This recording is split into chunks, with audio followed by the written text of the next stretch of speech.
Hi, I'm Samhita. My name is Maximilian Chavez. My name is Carmelita Lee. Our product for today is for children with autism because they find it extremely hard to identify their emotions and cope with stress. We created the Beta Band, which is essentially a headband. It reads your beta waves, which fall in between a certain low and high beta wave, and if you're outside that range, then your brain is not acting as a normal brain. Project Event has definitely impacted my sense of teamwork. I can collaborate a lot more with my peers, have that design thinking into mind. How can we target our users and have the best influence and the greatest impact on their lives? Working and coding and doing all that stuff, it gave me a chance to be familiar so that I'm not as intimidated going into college. And it's actually made me a lot more excited for freshman year of college. We've definitely opened our minds up a lot more, and we've learned how to cope with maybe our product not working and still learning from our mistakes. Having interacted with people who are on the spectrum, young adults and little children, and seeing what they go through and understanding their experiences, and then being able to put that into a product, engineer something, and then see that truly affect them and help them. A lot of people try and create products for people that they don't even they've never even talked to before. So we had a lot of things that we thought would be good, but after talking to people who actually use wheelchairs, they were we don't have problems with that. So it just you really should talk to people and get to know them before you make assumptions about things that they struggle with. I think the impact has been huge, and it's changed my outlook towards education, for project-based learning and education, a lot actually. The reason is because prior to Project Event, I focused a lot on just developing technical skills and having the students learn laser cutting, 3D printing, soldering, sort of for the sake of learning 3D printing, laser cutting, and soldering. But working with Project Event and anchoring these technical skills to a real-world problem has really, I think, made the learning experiences more meaningful for the students so that they understand what the application is, and has helped with retention and student involvement. It's been really great. None of these girls came into this project thinking that they were inventors or makers, or that this kind of thing was something they even wanted to do. All of them, I believe, have been radically transformed just by this idea that the world is invented, right, and designed, and that they can participate in designing that world, right? I watched them gain confidence interviewing people, really understanding and delving into design thinking and human-centered design. I watched them struggle through prototyping and then succeed and feel really empowered by that. We have 4 women here who are ready to take on the world and change the world with the invention that they're making, and this is not something that they would have even considered doing in September of this year. It's been really amazing being able to turn a problem into a solution just through engineering. And so I think Project Event has taught me that anything that you see out in the world, if you think there's a way that you can fix it, it's totally doable, and that there are resources out there and people out there willing to support you throughout the journey. This is bigger than just us.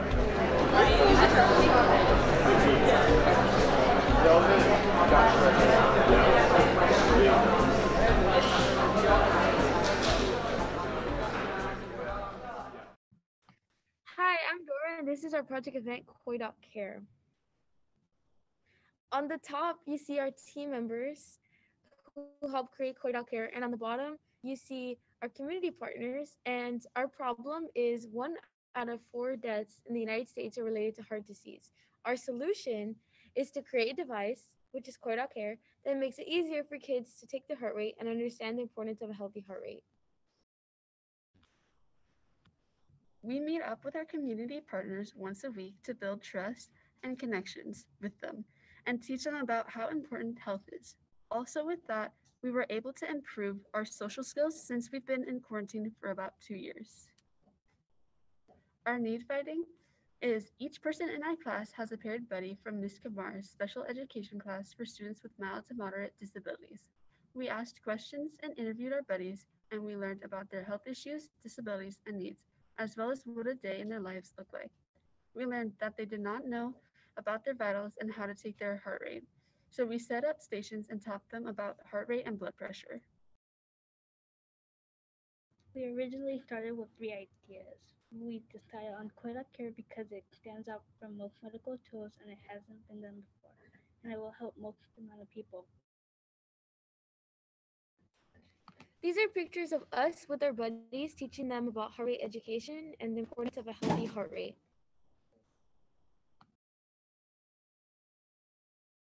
These are 3 quotes from our community partner, Ms. Kimar, and the one that stood out to me the most was the second one. These are these this is what we started in the beginning of our project as a prototype and how it worked. Here are the videos of our project working. This video goes over the technical components inside of Koi.care. Check. Yes, the threshold we have in our code. The X threshold we have as a V. Then the LED blinks and then it goes to our LCD. Like so.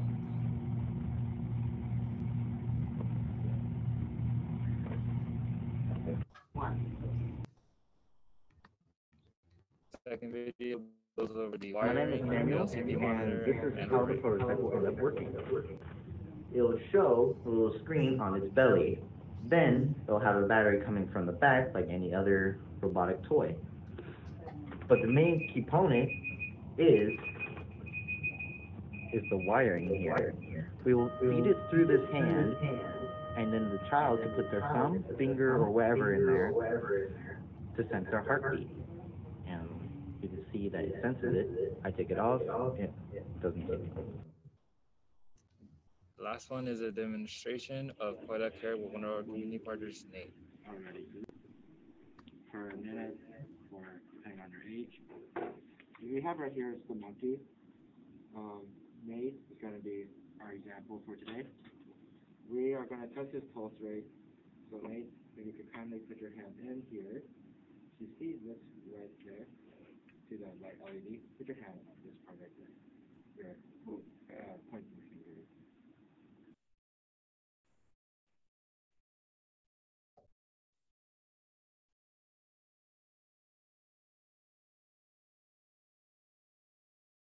What is Koi.care and how does it work?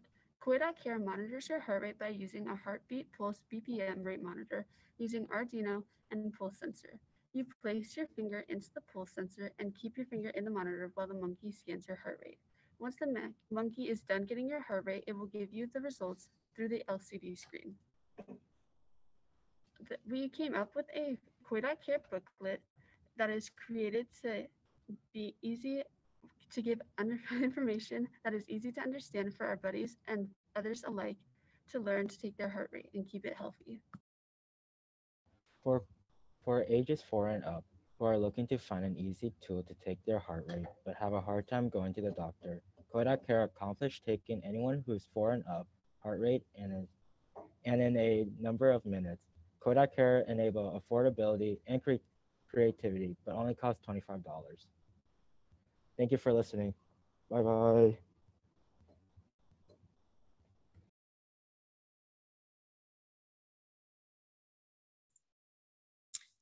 That's terrific. Thank you so much. All right, now it's time for the judges.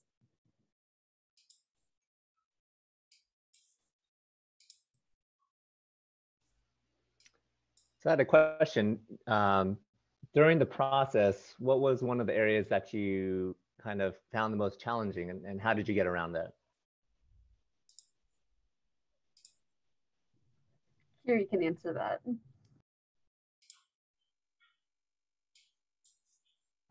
Can you hear me? Personally, I believe that it was the coding part, because none of us were coders to begin with. So when we heard that we had to do coding, we were like, oh, it'd be fun. But however, I think we spent the most time coding and just like getting frustrated, but we kind of overachieved that. So I'm kind of glad it's over.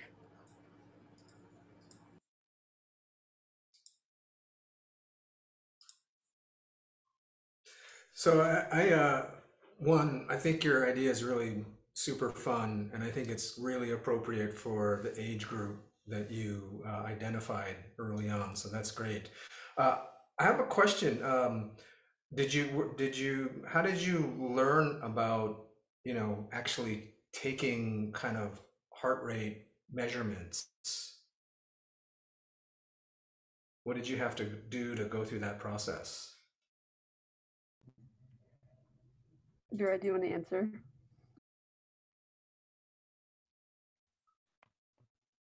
Yeah, can you hear me? Yes. Okay. Well, Curie is actually our in the biomed pathway. So he actually brings some tools for biomedical class. He taught us how to take our own blood pressure and heart rate, and then after that, we actually had to teach ourselves how to do it using our fingers, and then we taught our own buddies how to do that so that we can figure out a way that we can take our heart rate.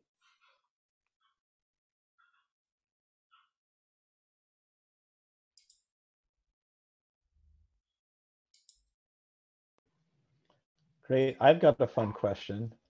What got you guys to come to the idea of using a plush monkey to take heart rate? I mean, that right there is a great idea.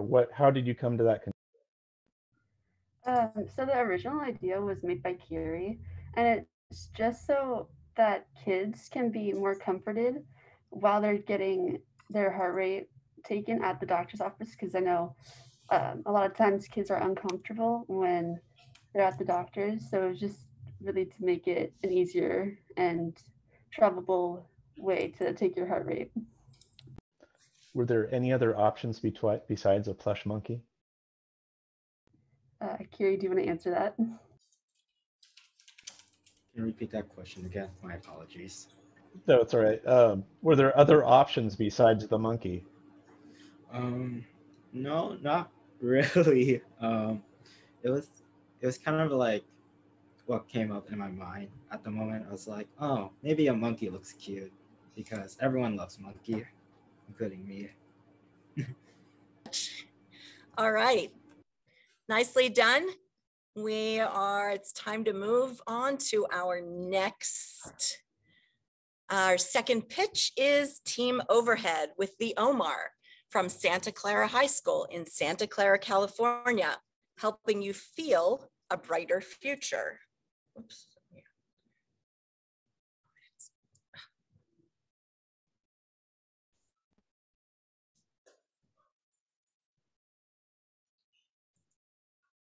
Hello, we're Team Overhead. I'm Pranathi and my teammates are Grace, Sarisha, Rehan, Adi, Arham, Ashar, and Nohami.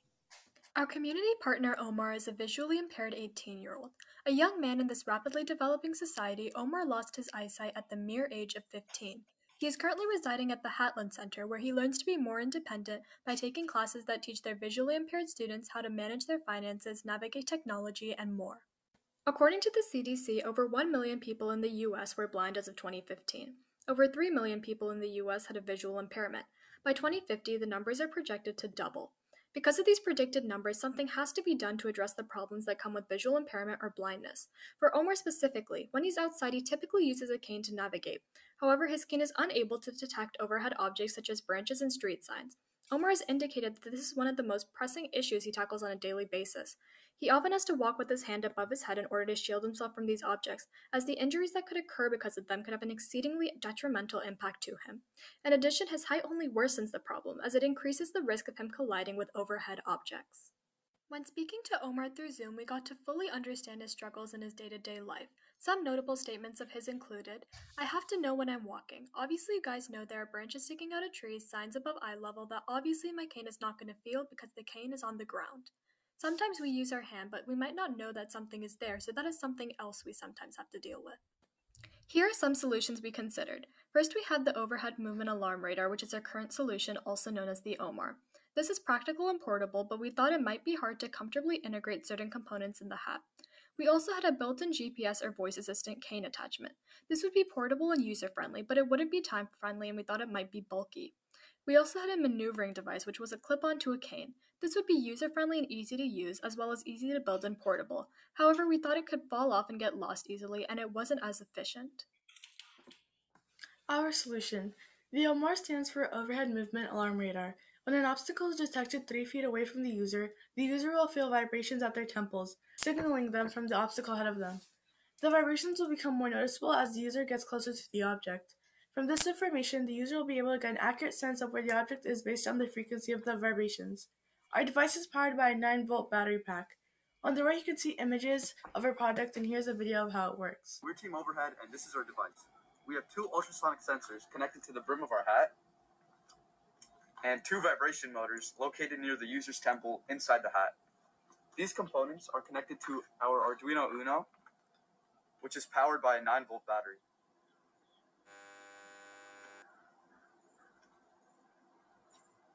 One of the most important components of our device are the ultrasonic sensors. Ultrasonic sensors measure the distance between the sensor and the object ahead of it. There are 2 ultrasonic sensors attached to the brim of the hat to detect overhead objects within a 3-foot radius. We also have 2 vibration motors soldered into the stems of the cap near the user's temples. They will vibrate based on the location of the object relative to the user. For instance, the motor on the left will vibrate if the object is on the left of the user. After completing a prototype of our design, we relayed our developments to Omar via Zoom. One notable statement of his was, "So far it sounds good. That actually would really work. Obviously, in my case, since I'm living on my own and I walk around sometimes, that actually would be really good." As you can see, all the components of our hat are labeled. The ultrasonic sensors, Arduino Uno, 9-volt power bank, wires, hat, and vibration motors are all visible in this image. How exactly would this work? When the user comes within 3 feet of an object, the ultrasonic sensors detect it and notify the vibration motors. The vibration motors will then begin to vibrate near the user's temples, alerting the user to the presence of an object ahead of them. Depending on which side is vibrating, the user will take a step to the opposite side until no vibrations are felt. In order to test our prototype, our teachers drove down to meet Omar. The prototype worked fairly well, and Omar seemed enthusiastic about getting it working even better. The amount of vibrating seemed good, and it was able to differentiate left from right. Something Omar's father mentioned was that vehicle side mirrors can be particularly hazardous.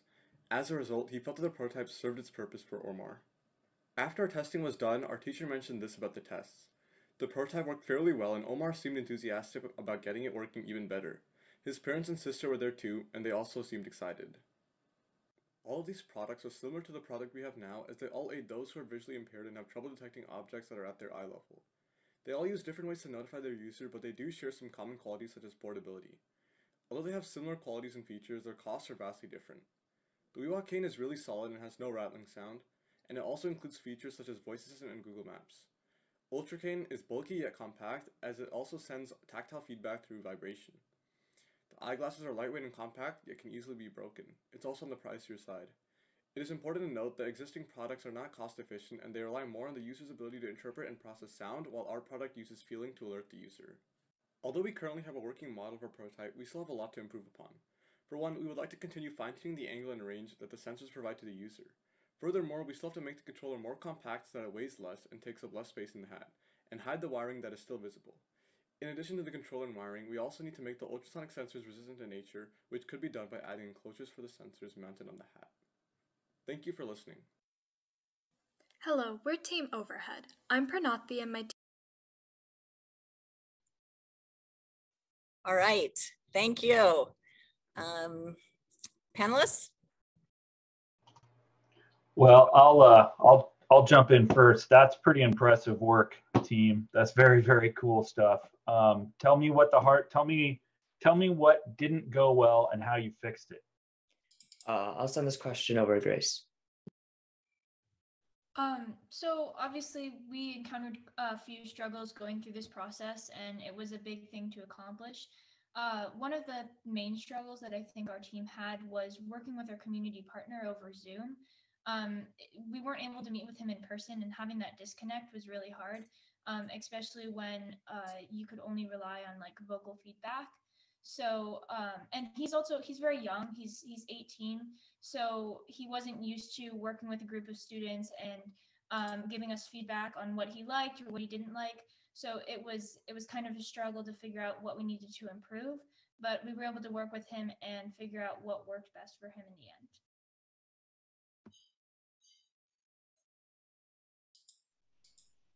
Yeah, this is a really great prototype, and I'm curious, as since you weren't able to work with your one-on-one with your community partner, I'm assuming that you guys did a lot of independent testing on yourselves. So, how did that process go, and what was the things that you learned internally as a group to kind of make the product better? I'll send this question over to Arham. Yeah, can you guys hear me? Okay, great. Yeah, so we tested mainly by walking blindfolded, and obviously we had our friends like near us, right? Like our other group members near us, so that we don't accidentally bump into something else. And basically we would walk but we'd just test the vibration to see if we could physically use it. And I would say majority of our time was spent actually developing our product instead of testing it. And we definitely could have put more effort into testing, but we did still test our product a lot. And we would basically test the vibration to see if it was accurate, for one, if the left and right vibration motors were working when they should work, and they should be turned off when they're not, there's not an object in their view. And that was the main thing that we had to improve on, which is basically getting the accuracy of the sensors correct and making sure that whenever one sensor is obscured, then the corresponding vibration motor is turned on.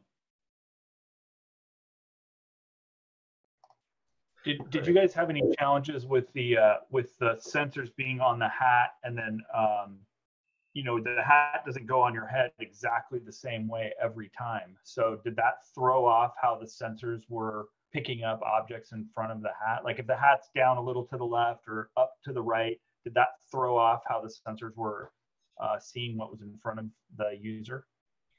To start with that, most of the time we made sure it was aligned so that it was like at the same level. Because of the two ultrasonic sensors, we wanted to make sure that we had our teammates also looking at it while we were testing. So we wanted to make sure they were both straight to make sure that they wouldn't be misaligned like you're saying. Great. Who on the team had, or did anybody on the team have sort of prior knowledge around, kind of hooking up sensors and making that whole kind of electromechanical package work? I'm sorry, we have time, and so I have to call it. Thank you very much for your feedback. All right, and our third pitch is from Spirited 6 with Shakespeare from Atwater High School in Atwater, California. To cut or not to cut, a safe electronic peeler for all.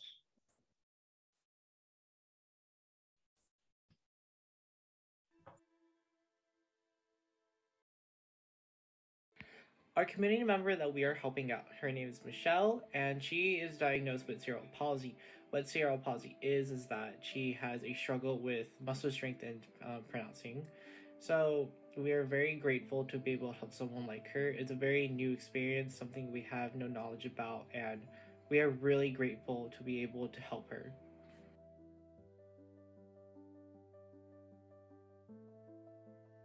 Cerebral palsy is a condition where the ability of a person to move, perform, maintain balance, and posture is restricted or hindered. This affects activities of daily living like cutting fruits, talking, driving, and walking.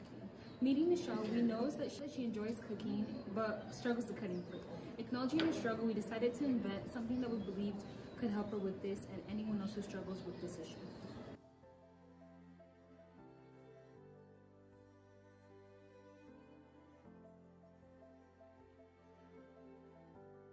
The Shakespeare is an electric fruit peeler and slicer that was invented for the targeted audience of people diagnosed with cerebral palsy. In addition, this product will be greatly desired by a larger population due to its simple functionality and incredible design, as it is mainly constructed from pre-existing products.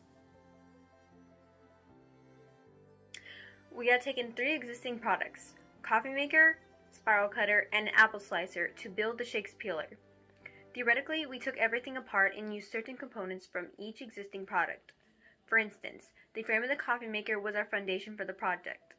The fixed head joint from the spiral peeler was attached to a plate, also from the coffee machine, to hold the fruit in place as it rotates. And of course, we took the apple slicer and hooked it onto 2 rods where it would move vertically to cut the fruit. Unfortunately, we do not have enough time to build a pneumatic slicer, but have plans in the future.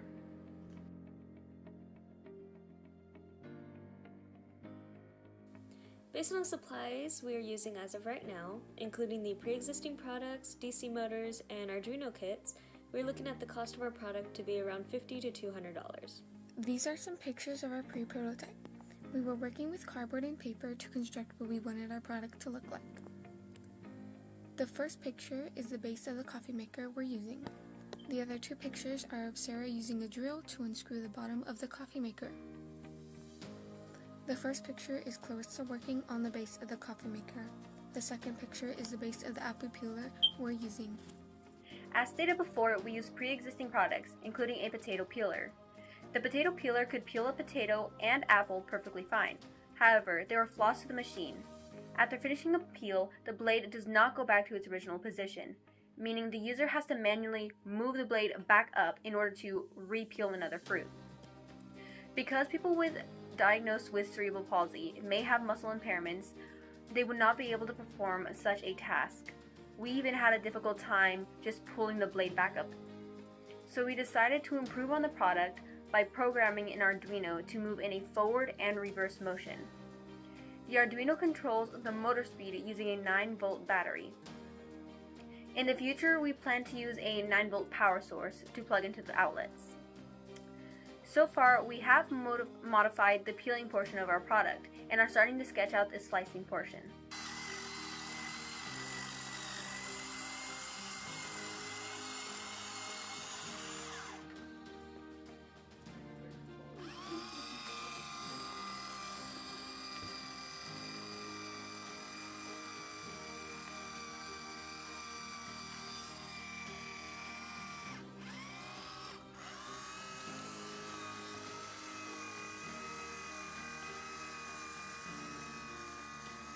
Since the shake spiller can be used with just the push of a button, our product would be easy to clean and safe to use. It would also be targeted towards people who are veterans or have cerebral palsy. It can be used by any group of people. The Spirited Six created the shake spiller for Michelle, one of the most spirited people that we know.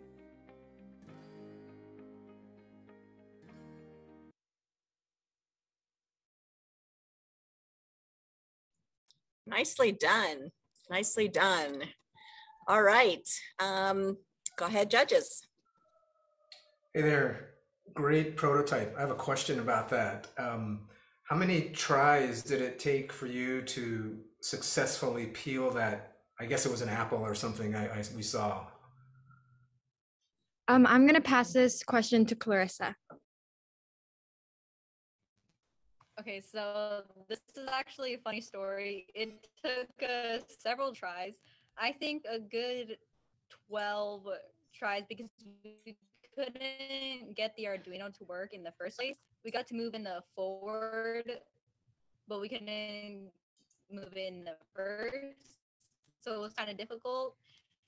And also the fact that when it was going down to peel the fruit, apple, for example, it wouldn't, what's called the bottom wouldn't rotate. So we had to change that as well. So we decided to move on to a 9-volt power source, and it made it a little bit easier.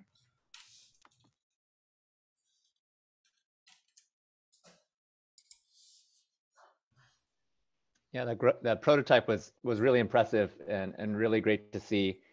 As you were developing, it sounds like you had issues just one, programming the Arduino and getting it to function as you liked. I can see one of the things that would have been really challenging is trying to get that feed rate correct and making sure it actually is peeling and not skipping parts of the peel or whatnot. And was that a part of the process that was hard to dial in, or did you get lucky the first try and it started working when you actually got the peeler to move in the direction you wanted it to? I'll hand this question to Sarah.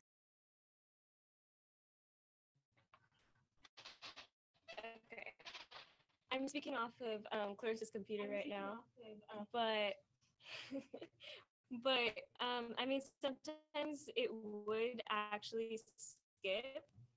So that was something we had to like go back and look over a lot and just make sure we could program it to actually work properly.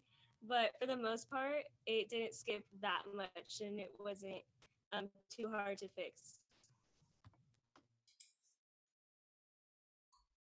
Nice, thank you. Yeah, what was your? Could you just point out like what the top, say, 2 or 3 things that you learned from your community partner? Okay, I'd like to answer this question. I would say that not to be emotional or anything, but just for our team, like to never give up and persevere, because we've met Michelle in person as well a few times, and she is so involved in her school despite her disability.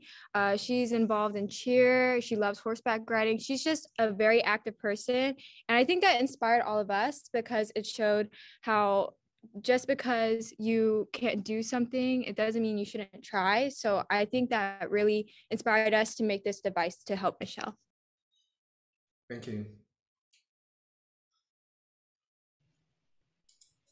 Yeah, I'd just like to ask too. First of all, awesome for serving a very underserved community. I have friends who deal with this.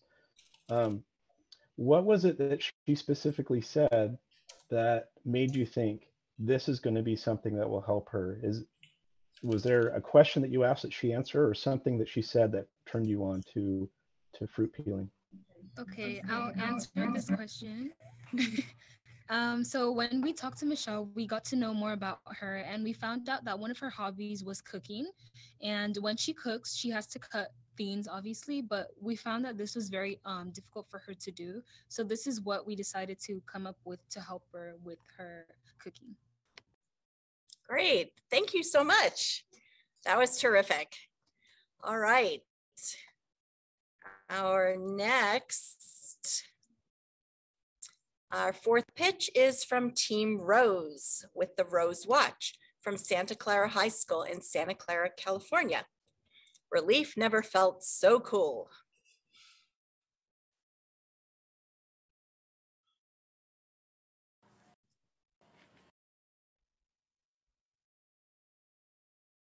For our project, we are Team Rose, and we are Shelby, Kayla, Anushka, Matthew, Alonzo, David, Kyle, and Rihanna.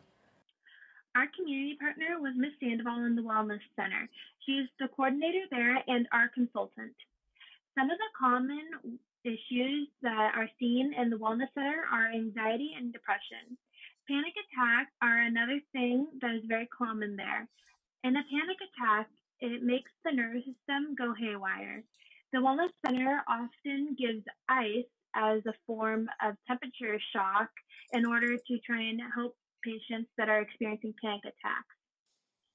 Some ideas we developed during the brainstorming process was stimulating the vagus nerve that lies behind the back of your neck. By stimulating this nerve, it allows the body to tell the brain that it is back in control and is not in any immediate danger. We also considered using vibration and pulsation in the form of a jacket to stimulate the sense touch, to make sure there is some body stimulation that happens to get out of the panic attack you're in. Our purpose. Nearly 1 in 3 adolescents ages 13 to 18 suffer from anxiety, and with the growing competition in student environments from school sports, jobs, and other activities after school, the number of students with stress and anxiety grows vastly. In 2020, in fact, there was a study that showed that 20 to 30% increase in people with mental health issues. Physical symptoms can have a large impact on life, development, and health from these issues. Once we finished brainstorming, we started prototyping.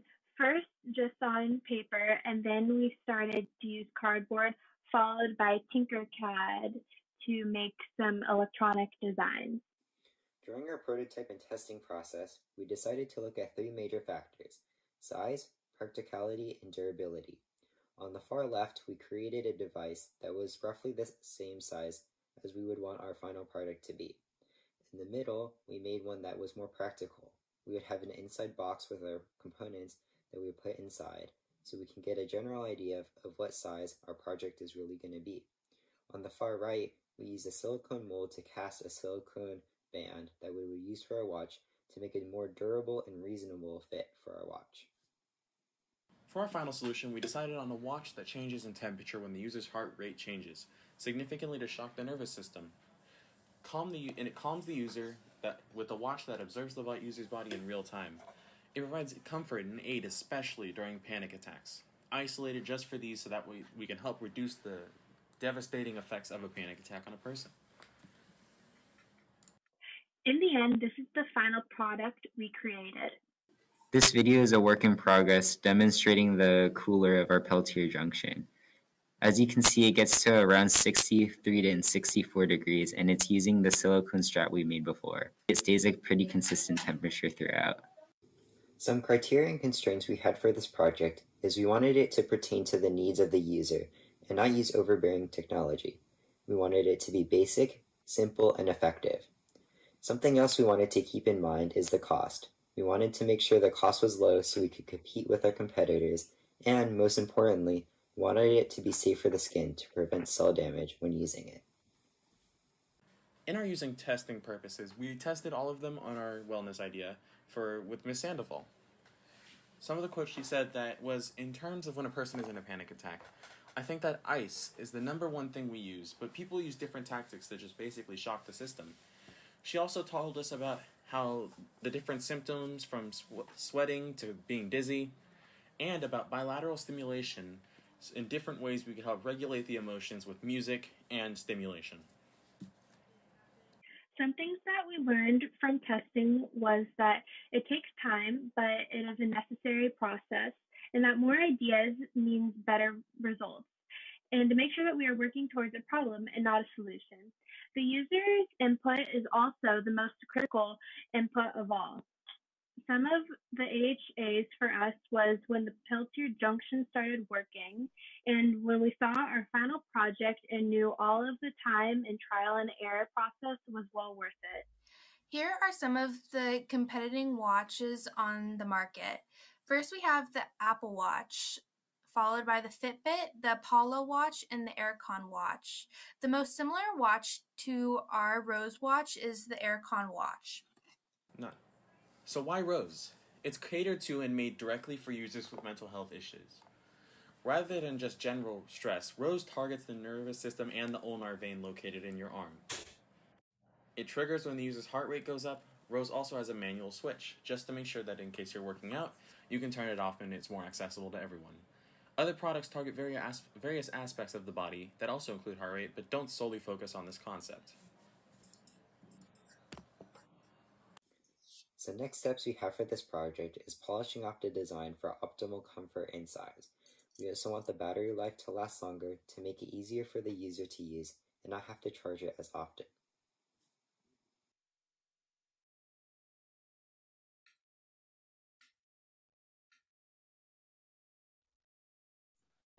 All right, thank you. All right, judges. Yeah, pretty neat to see silicone casting. Can you guys tell me a little bit about that? Was that hard? Was that the first time that you guys had used silicone and cast a watch band like that? I can answer that question. It was my second time that I've ever used silicone before. There was a little bit of a learning curve though, because we kept finding bottles that had already been cured, but other than that, it was fairly straightforward to be able to use and cast. Did you guys consider 3D printing, or did you always want to do a silicone cast? We initially used a silicone cast, but after it had set, we found that it was too sticky. So then we ended up 3D printing a band that unfortunately didn't make into our slide presentation. Great. What a great problem to tackle.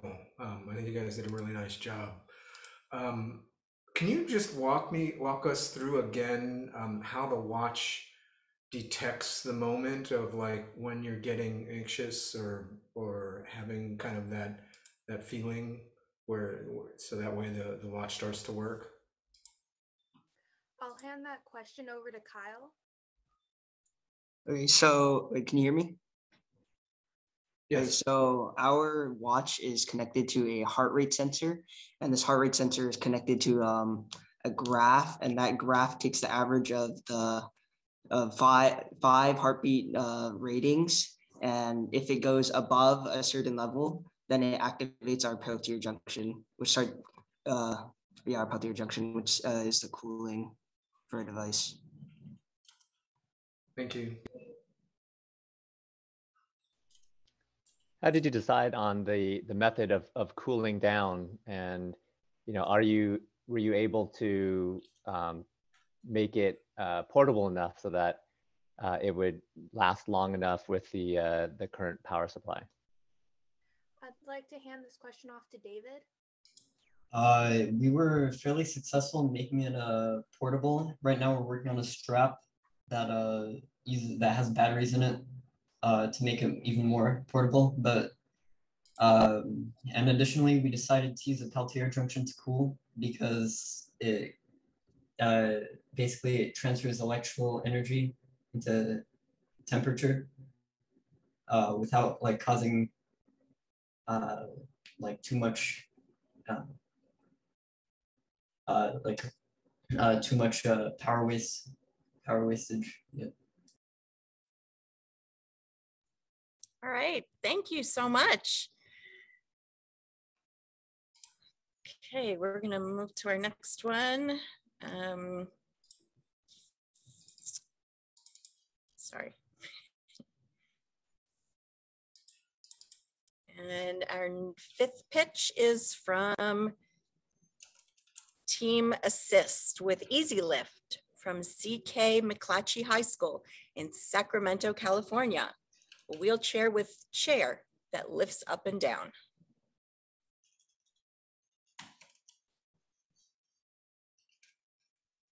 Hello, we are Team Assist. Our team is made up of Sadia Naya, Natalie Barreto, Bonnie Chen, Angelina G, Miles Erison, Lena Chen, Kitty Dassinger, and Alice Mendoza. We are from McClatchy High School and have been studying daily difficulties in a person's life and have been coming up with different solutions. A problem we have noticed that significantly causes distress for people with lower body mobility is the capacity to transfer from seat to seat. Paraplegic patients, the elderly, or anyone who needs that extra help in getting up have small difficulties roaming around their daily lives. While it can quickly be solved with a helping hand, if the patient is by themselves, it proves more troublesome. Our product aims to aid paraplegic patients. We work together with our community partner, Ms. Kurtz, who suffers from being paralyzed from the waist down due to a horse riding incident. She experiences difficulty with getting out of bed, raising herself in different seats, and reaching things she fell on. She already has a wheelchair, but wishes she had one with features to aid her in reaching high areas while also keeping her independent without the need of a caregiver. Having a lift up from seat to seat causes severe stress on the legs that are already troublesome to use. That is why we created the Easy Lift. With this device, we strive to remove the daily disadvantage of getting up from different surface seatings. With a system that lifts up and down using a press of a button, we hope to cause relief to our users' leg, hip, core, and lower body muscles by raising the seat and positioning them in a more advantaged stance that makes transferring from one seat to another easier. From the angle you are leaving the seat, there are certain circumstances where you need to transfer out from the side. So we built in raising armrests that allows clients to slip or slide out from the side of the chair. It is easier to lift the armrest up and out of the way. These aspects allow more maneuverability for users that want to be independent. Here we have a small clip showing how Easy Lift works.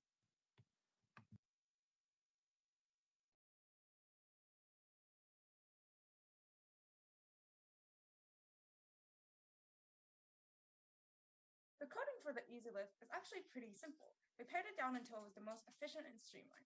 Basically, we take some inputs from buttons, do some math, and output the results to the servos so that it move in response to the buttons, lifting or lowering the seat. We do this by first connecting the buttons and the servos to their respective pins. This allows us to take in inputs and give out outputs. Then we have a loop that runs whenever the chair is on that checks whether each button is pressed and updates the angle depending on which button is pressed. When the up button is pressed, it adds angle to turn the servos up, and when the down button is pressed, it subtracts angle to turn the servos down. During our research, we've discovered several devices with a similar function as ours. However, they are all lacking in certain fields. These devices are often costly and require another person to be present, preventing the paralytic patient from being independent. The standard wheelchair, on the other hand, does not help the person get in and out of things, nor reach things without potentially hurting themselves. Our future plans with EasyLift is to have testable users, which will create a human-sized wheelchair. Our estimated price for our wheelchair is about $1,200 to $1,800. We believe the 4x linkage would be around $700 to $800. The materials that we would use are polyester and carbon fiber. Polyester will be used for the armrest, and carbon fiber will be used for the wheels and for the manual frame of the wheelchair. We also hope to make the maximum weight limit 500 pounds so it can be more accessible to everyone in need.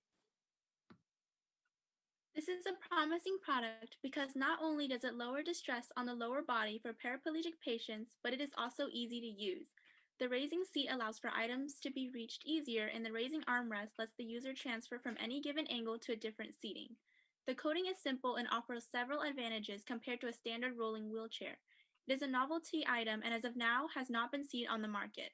With achievable future plans, we hope to make the wheelchair accessible to everyone and anyone in need of assistance related to the use of difficult usage of leg muscles. We are Team Assist. Thank you so much for listening to our presentation pitch, and we hope you're able to take into consideration of our idea. Thank you.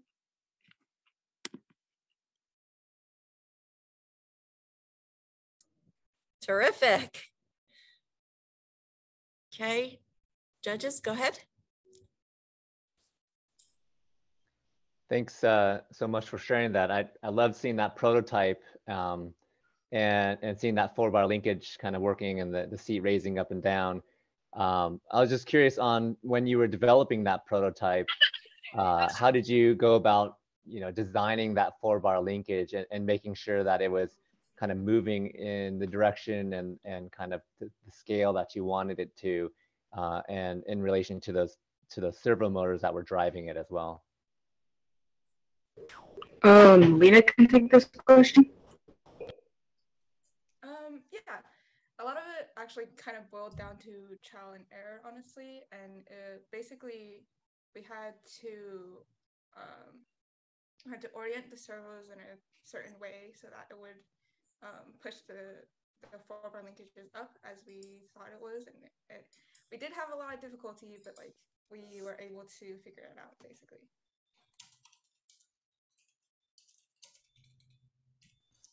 Great, thank you. So that's great. I noticed you had like a 500-pound target limit. Have you done some calculations with your current mock-ups to what your scaled weight constraints would be? Should I take this question? Well, we first had our limit set to around 300, around there.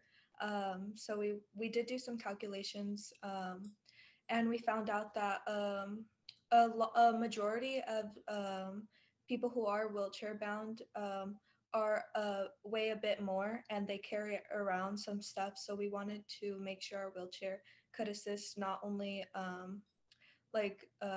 certain type of people, and it can have a wider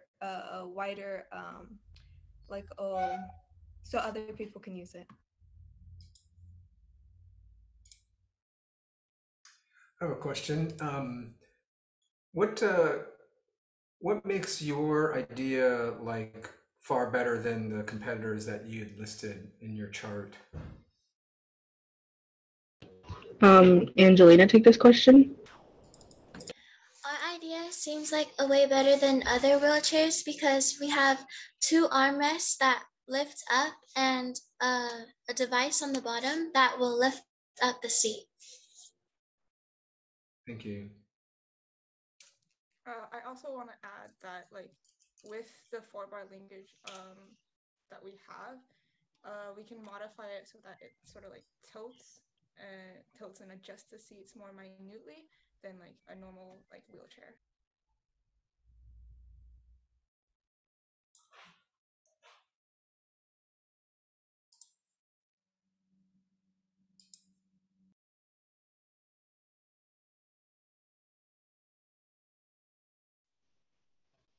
So during this prototyping process, what was one of the things that really challenged you, and what were you able to, how were you able to resolve it?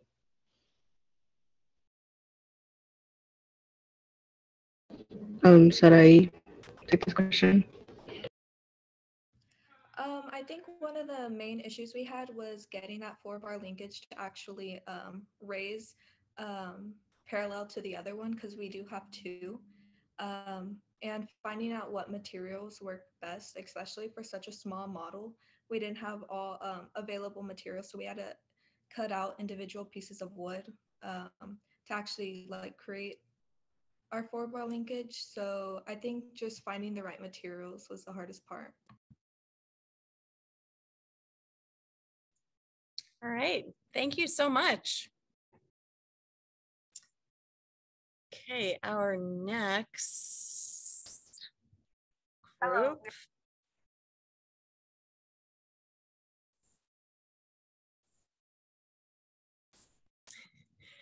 Our sixth pitch is Gymnasium with Caja del Sol from Girls Academic Leadership Academy in Los Angeles, California. Portable, secure storage that helps keep you in touch.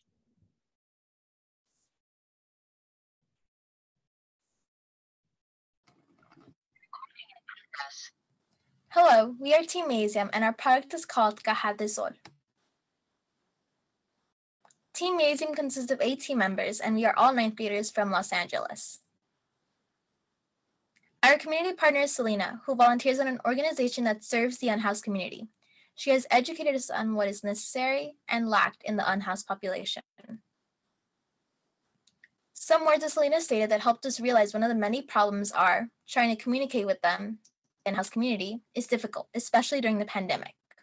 And they don't want to go somewhere to get help if it means leaving their things behind because they could get stolen. We try to imagine being in that scenario. We welcome you to paint the picture as well. Imagine you're a member of the unhoused community and have nowhere to store your most valuable items, such as photos of your loved ones or government papers like your birth certificate or passport. And now your device is dead and you're expecting a significant notification. How will you be able to receive and respond to these alerts and such? How will you be able to move on with your life knowing you carry that daily risk?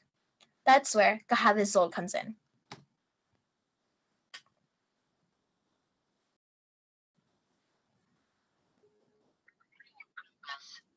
Our initial idea was to have the storage box only, but we questioned if it was convenient and if it was easily portable.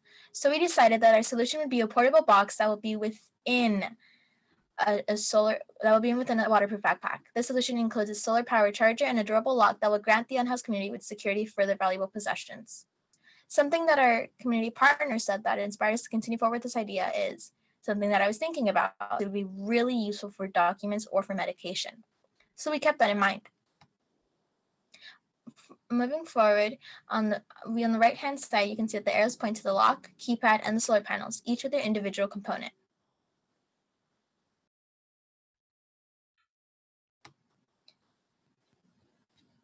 Our product has 4 main features. The first feature included in our product is a keypad, which is responsible for keeping the items intact and locked away only to be opened by the owner. The backpack is to keep any product inside, including chargers, money, food, etc.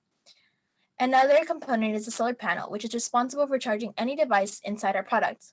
Lastly, the focus of our product is that we want to highlight that some competitors have a few of the features listed above, but not all of them.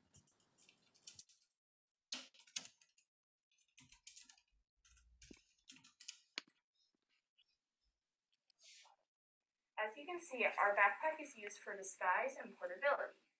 Our first feature is the locking mechanism, and as you can see right now, the box is locked and unable to be opened. But when you press the code 427, you are able to open and unlock the box and put your items inside. And then, once you are done placing your items inside, you can either press the pound or the asterisk button to lock it. Our second feature is the solar panel, which will be able to charge any devices you may have.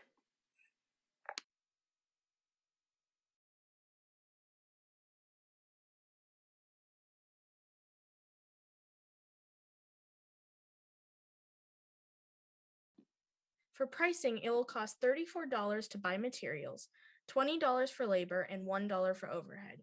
We wanted to give ourselves $37 in markup, so we will be selling our product in the market at $92.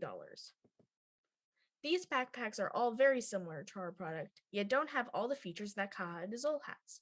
All of our competitors range from $100 to $250, and these are all larger prices compared to our product. Even though our product is only around $90, it contains more components such as a keypad, solar panel, charger, as well as its durability and safety. Some next steps include finding an easier method to create our products, creating an online site to sell our products, and after 50 of our products are sold, we want to donate 10 of our backpacks and 10% of our profits. And if there's a takeoff, we would plan for mass production and distribution. Let's just take a moment to think about it.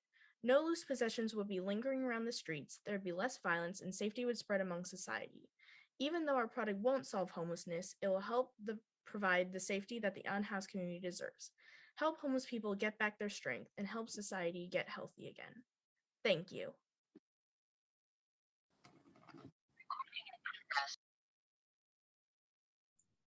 All right, thank you so much. Okay, judges. I thought that was oh, go ahead, Casey. Okay, thanks, Derek. Great presentation. And as someone who I work with the homeless community in our area, you know, it shows some empathy to, again, a very underserved and sometimes unappreciated part of our society. When you're designing and building this and also doing your research, what was a skill that you had to feel you had to learn in order to develop this product?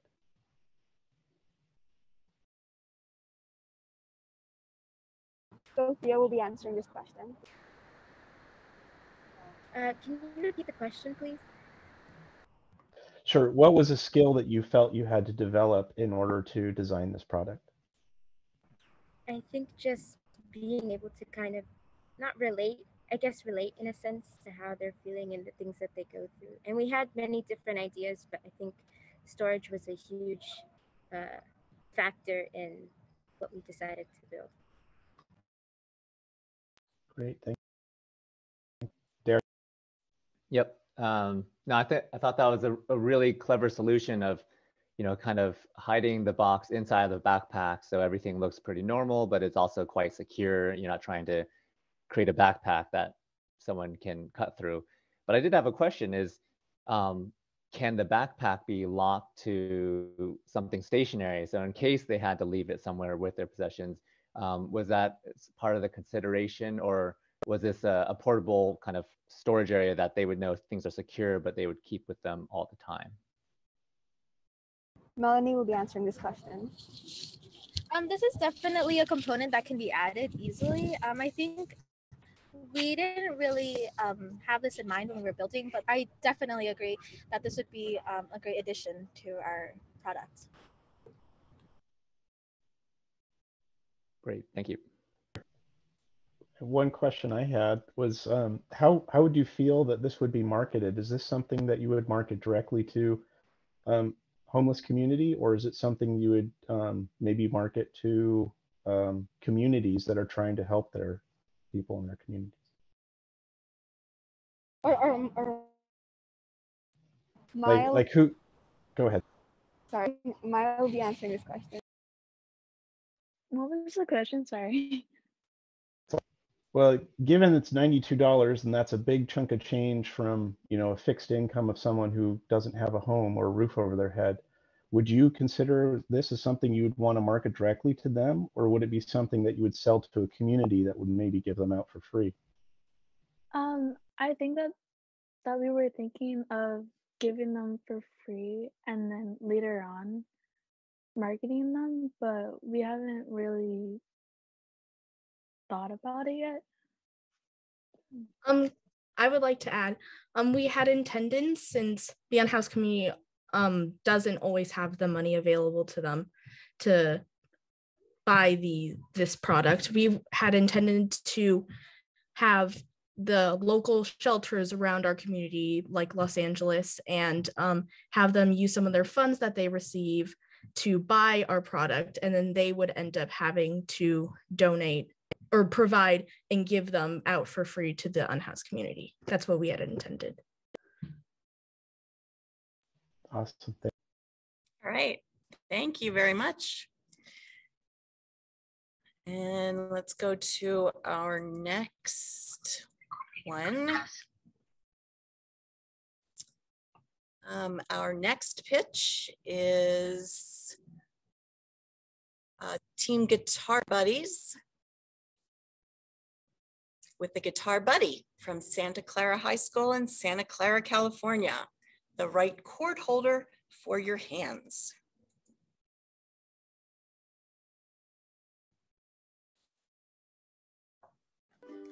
This is the Guitar Buddy by the Guitar Buddies. Our community partner is Craig Sutherland, who is a musician and artist from San Jose. He loves playing the guitar and it is his passion, playing gigs every Monday over Zoom. He has primary progressive multiple sclerosis, which is a nerve disease that eats away at protective cells. It worsens every day, and it affects his hand dexterity and his motor skills. This will make it harder for him to press down on the strings of the guitar. Some quotes from Craig that show this was a struggle was, "Every single thing you do is difficult. If you are playing a 3-hour gig and you're holding chords the whole time, your arm and your hand is just going to hurt, and it is easier to cope than to hope." Our solution is to create a device that will be placed on the fretboard of the guitar to help Craig hold down strings. The fretboard is the neck of the guitar where the strings and chords are. Benefits to this device. Users will not need to use a lot of force or power to press down on strings. It also helps users with low hand dexterity. There are differences in target audience and functionality between our product and existing products. Our product can be used by any level guitar players, while other products are directed specifically towards beginner players who need help with finding notes. Our product is designed to help users with low hand dexterity be able to push down notes with a single touch, while other products require the user to use the same force to push down on the note. Both products, however, are applications that push down on notes on the guitar. When you press this touch sensor, this little pusher goes down and it actually presses a string. So another demonstration, and then actually with the string, go, and then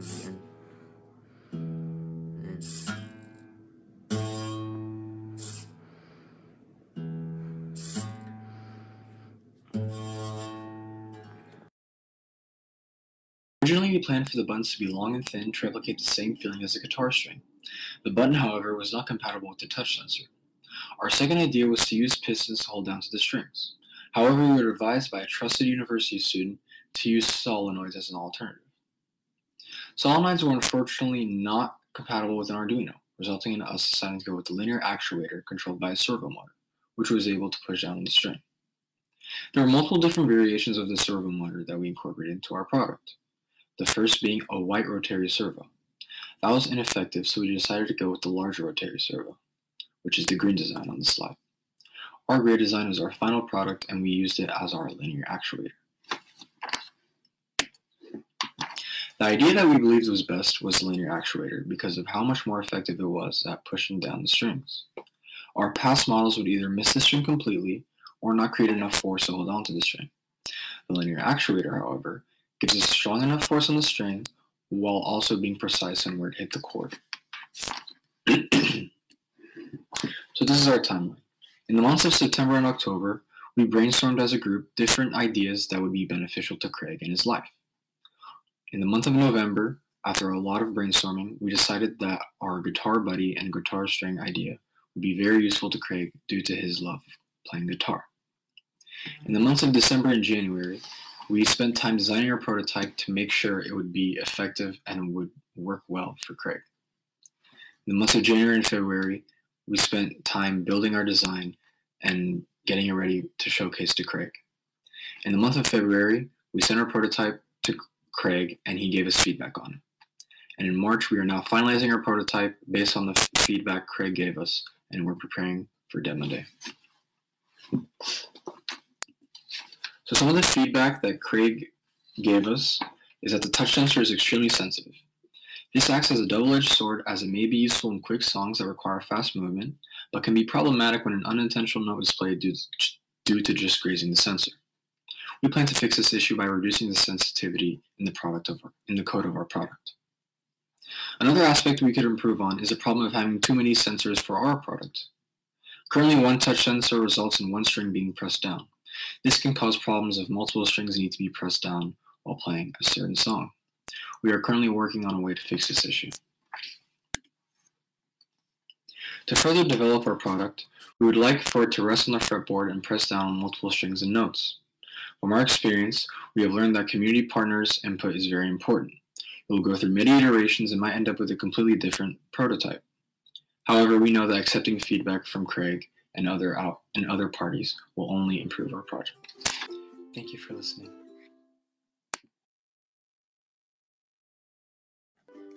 This is the Guitar Buddy by the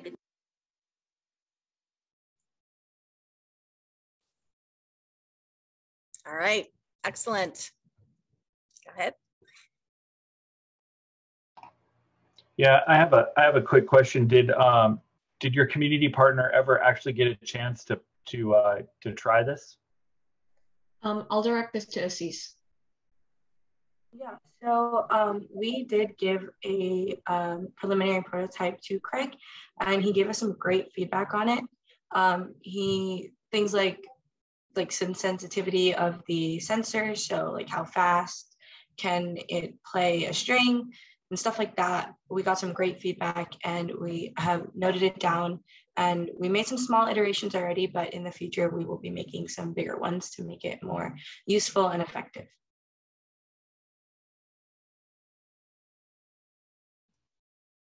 When you had mentioned, well, first of all, the prototype that you showed was great. It sounded like you went through a couple different iterations to try to even decide how you wanted to create the motion to give that assist that you were looking for. And I think that was a great first step in showing how you could achieve that kind of motion and pressing the strings. When you look to the future and you said, oh, we may be looking at how we can incorporate some of Craig's feedback and designing for the future with that feedback in mind. In your minds, what do you see this prototype turning into, and what do you think it may look like in more like a final product? I'll direct this to Haranya. So right now, the prototype, one big thing that you may have saw in the video, it's very bulky. It uses a rack and pinion system, and it's really really thick, really large, and the touch sensor is very sensitive. So one thing we are planning to improve is making it less bulky by instead of using such a big system to push down the string, we use a smaller solenoid that has more force, can push down quicker, has more less reaction time or less like input delay. And also making the touch sensor less sensitive to the code. Right now we have it set as very high sensitivity, and by a simple code adjustment, we can just change it to a low sensitivity. And in the future, we also see, instead of using touch sensor, to use buttons. So the buttons allow an actual, like, you can tell if the string is pushed or not, but with the touch sensor, you can't really tell if like your string is pushed or not without, like, you can physically tell if the string is pushed or not with the button. That's great. It sounds like you gave it a lot of thought. So I think that would be heading in a great direction. Thank you. It also sounded like you had a partner who had told you to use solenoid valves, but you guys immediately ran into a challenge. How long did it take you to find another path? And how did you find that? I'll direct this to Haranya. So the solenoids, they didn't really work with our guitar because the solenoids that we had gotten for our actual product, they didn't have enough force to actually push on the string. After we got into trying to work everything out, we realized that we didn't have enough actual time to actually use the solenoids. So then we immediately redirected to a more accessible way we could do this. So as you saw in the video, we used the rack and pinion system, or the linear actuator, where we took a servo that was easily accessible to us, and then we 3D printed the parts for the rack and pinion system with the gear, and then the actual pusher thing, the pusher that moves up and down. And we coded it with the Arduino, and then that's how we made it work. Awesome. At Google, we call that thriving in ambiguity. Thank you very much. Nice job. All right, our next, sorry, it's a lot of clicking. Our next pitch, our 8th pitch is Team Latitude with Glue Clock from Latitude High School in Oakland, California, an LED table clock that helps diabetics monitor blood sugars.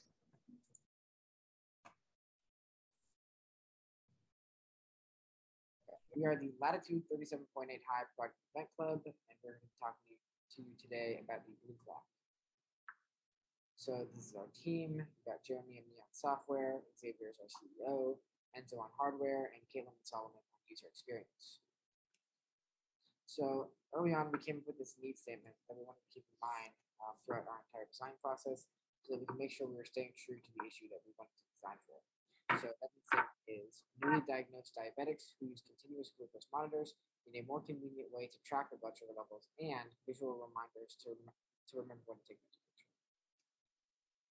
So the way it works is our user would have a continuous glucose monitor that would hook up to some software that we have, and it would give the Glue Clock its values, and depending on those values, whether or not they're too high, too low, or just right, it would display a color.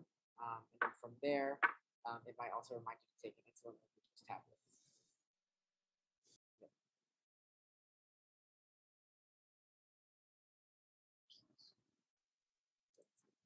Go. So this is our Glue Clock prototype. As you can see, it's wireless. It runs on a battery. From the user perspective, what it would look like in the morning, let's say you wake up, you look at the clock, and see what the current time is. And then next you can look at the 2 rings of LEDs here. And basically each one represents like a different hour of the day. And so you can immediately see whether or not your blood sugar level was too high, too low, or just right, depending on the color.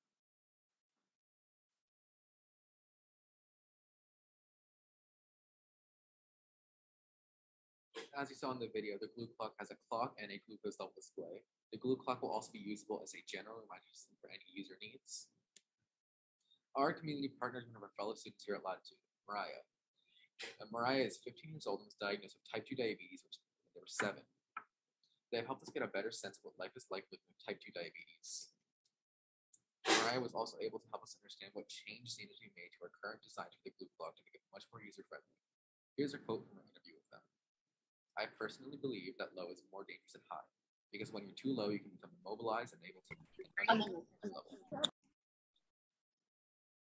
In the beginning, our color drafts started with too high being in the red and too low being in purple. However, after receiving that quote from Mariah, we flipped the color spectrum around, and too low became became red, as it is more dangerous. And for the 3rd draft of our colors, we made the colors easier on the eyes to look at and just overall made better. Our process started with ideation and work with Mariah to form an idea of our issue. And from that, we got the Glue Clock. And through this, we decided on how it would be designed through prototyping, as well as components through looking online and various other sources. And from this, we revised and eventually came to the final product that you see here today. Our competitors are, of course, normal clocks, which our Glue Clock has more features than. Continuous glucose monitor software, of which our Glue Clock is presented in a more agreeable and easy to understand way. And phones, of which our main audience is children and newly diagnosed diabetics who may have trouble setting up or using phones. Thank you for listening to our presentation on our product, the Glue Clock. I hope you have some interesting questions and comments. Please rate us well.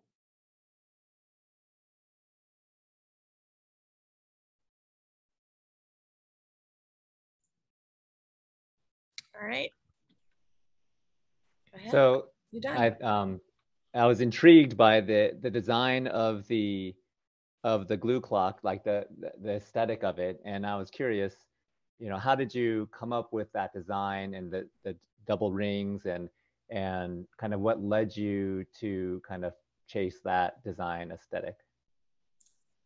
I think Grayson was the original creator of this idea. So yeah, so pretty much, yeah. Early on in our design process, amongst our group, we didn't know what it would look like, even though we were like talking about the idea to each other and stuff like that. So one day we decided to split into 2 groups, and each group made a cardboard model, which I think you saw on the slides. And so then pretty much from there, we just picked one of those and went with it. And then as for the double LED, we wanted to be able to display all 24 hours of the day, so you could get a reading at each hour to just see what it was like.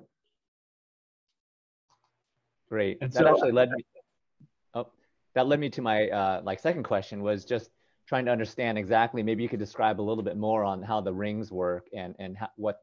I kind of understood how the colors tell you where it is, but how does the person read that kind of part of that clock and know if they're in the right level or how they've been doing? I think Jeremy worked on the colors, and Grayson worked on some software for it. So yeah. So again, it was just, we wanted to have actually we have a prototype here. We just wanted to be able to show like one for every hour of the day. And so we originally thought like maybe, you know, we could have just 12 and then it like switches halfway through the day or something, but we thought that would be too confusing. So the closest we could get was just 2 concentric rings like this. As you can probably tell, there are more than 24 here because we couldn't find like a ring that was good enough that actually had, you know, the amount that we needed. But in theory, if we were to keep going with this model, we would, you know, get 12 and 12. And then there would be some sort of diagram, like when you get the product, it would show you like, you know, this is 1 a.m., 2 a.m., 3 a.m., stuff like that. And so then that's how the user would understand. Great, thank you.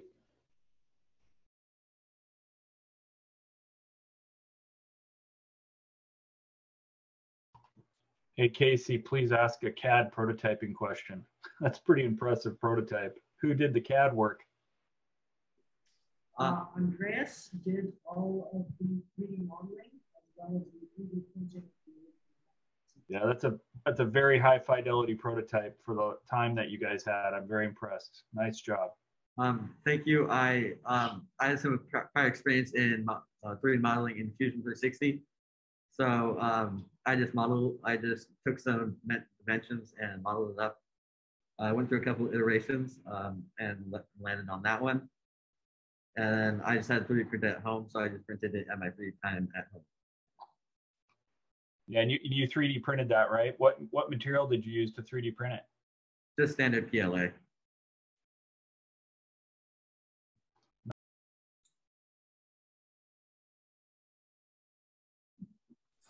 I especially like how you incorporated the logo on the side. I thought that was a nice touch. Thanks.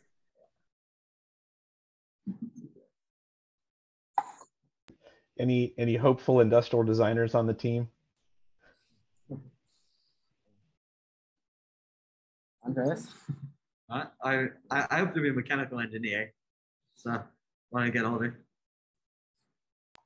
Well, you've got a good start.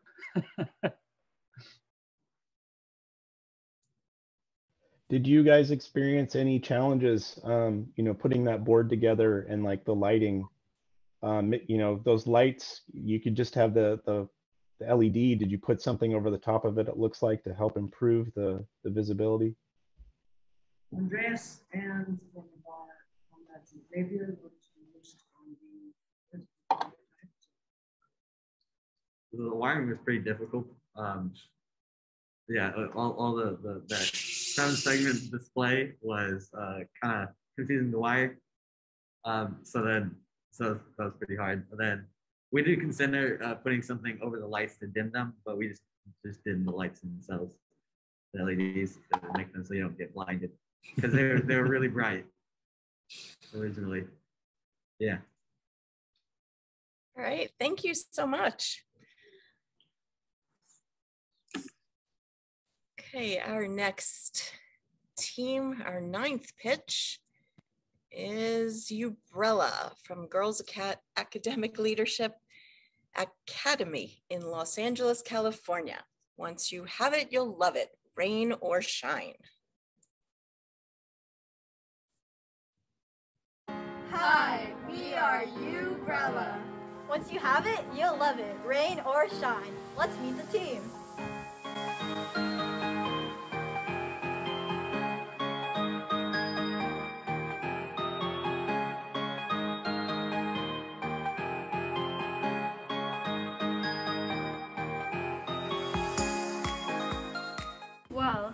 many unhoused people dying because of extreme weather issues like hypothermia and overheating. A 53-year-old woman was found outside an apartment in LA. Her body temperature was 106 degrees. She was found with burns on her legs and her arms. These burns were the result of lying out in the sun for an unknown period of time. In Long Beach, an unhoused woman unfortunately passed away due to hypothermia from unexpected heavy rain and cold. This was the most rain Long Beach had in almost a decade. Nobody's health should be put at risk because of sudden and extreme weather. An umbrella that protects you from the heat and from the cold. Here are the features. First, we have solar panels. Creating solar panels that folded when the umbrella closed was difficult, but we utilized the suggestion made by Alexi, a software engineer at Google that gave us feedback on this subject. These will be located on the top of the umbrella. Solar panels will work to help power the heat and cooling features. This is so important because it's often difficult to constantly buy batteries or plug in the device when you're unhoused. Next, we have the batteries. After talking to engineers, they suggested adding a second power source. We decided to add rechargeable batteries to help power the umbrella if solar panels stop working or don't receive enough sun. Next is the heat. There will be a heating system wrapped around the handle of the umbrella. When the user holds the umbrella, they will be instantly warm during the cold weather. Lastly, we have the cooling. A fan will be located on the overhead, inside of the umbrella. When the umbrella is held, the fan will pump cold air at the user, which will be helpful during warm weather. The inputs of our product are the button that turns on the fan and heat, and the energy absorbed by the solar panels. The outputs are the heating and cooling. Ooh, it's so cold. I wish I had an umbrella that would keep me up. Oh my god. Well, you're in luck. GALA has a heating component on the handle that you can turn on with the press of a switch. No way. Oh my god. I'm instantly warmed up. Woo! And the fans will instantly cool you.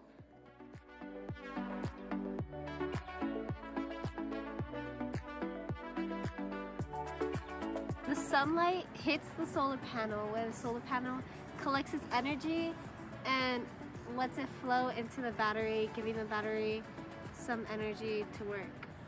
Our community partner Selena said that providing heat when it's cold and providing cooling and shade when it's hot is huge, and a lot of people will benefit. The labor cost of producing this umbrella is $9. The material cost is $80. The overhead cost is $4, and the markup cost is $19. This comes to a total of $112 per umbrella. Take a look at our competitors. You'll notice that these competitors cost less but don't have all of the features our umbrella does. The different sources of energy in our umbrella makes it the best for the unhoused community. Our umbrella is versatile. That is not something our competitors can say. We have a few things that we would like to improve on next. We want to make umbrella more efficient, and we like to add more fans. In the future, we would like to work on making umbrella more lightweight so it's not an issue for someone who is unhoused to carry around. Lastly, we will try to make umbrella more affordable. We know $112 is very costly, so affordability is a high priority. We are aiming to have companies that support the unhoused help pay for umbrella until we can lower the cost. GALA strives to create a positive impact on the unhoused community. It'll be the next big thing to make the world a better place, one umbrella at a time. This product will soon become the groundbreaker of protecting the unhoused community from the extreme climate they deal with almost every day. Umbrella benefits not only those who are unhoused, but it's also made for you. Thank you.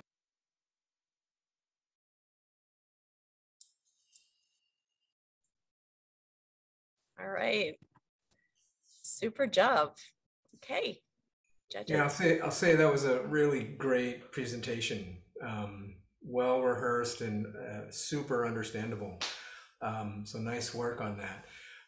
Hey, I'd love to know if you've done a great job of like taking a new approach on an umbrella. I'm wondering if you had other concepts ahead of that umbrella.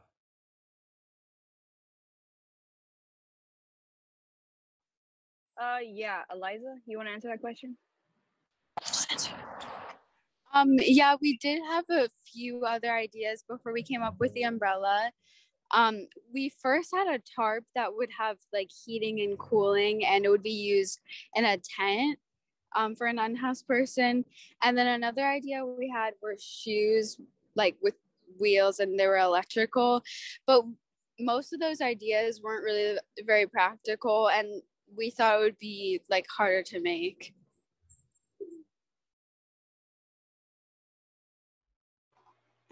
Yeah, I loved your guys' pitch video. That was great. It's the first thing I wrote down in my notes. So good job on the video. How did you guys work through the battery life? Because I know when you're converting, you're going to use that battery to power a heater. That's going to suck the battery down very quickly. So how did you guys work through that challenge? I can answer that question. With the battery, I was moving the wires and connecting them to be able to just all connect together instead of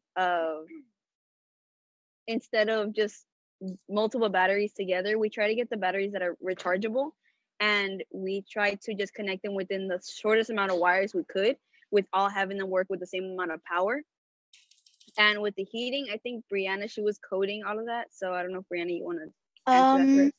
Well, coding isn't exactly the word I would use, more like wiring, because no coding was necessary. It was mainly wiring, making sure we didn't overpower the heating pads, because that's how you graciously blow stuff up. But we also had to make sure not to underpower the heating pads or they wouldn't heat up. And our heating pads take about 2.5 solar panels to power. Very good. By the way, blowing stuff up while you're testing is not always bad. Don't ask me how I know. No, I know. I'm just saying we had only 2 and I didn't want to have our team wait for shipping if I ended up wiring it wrong.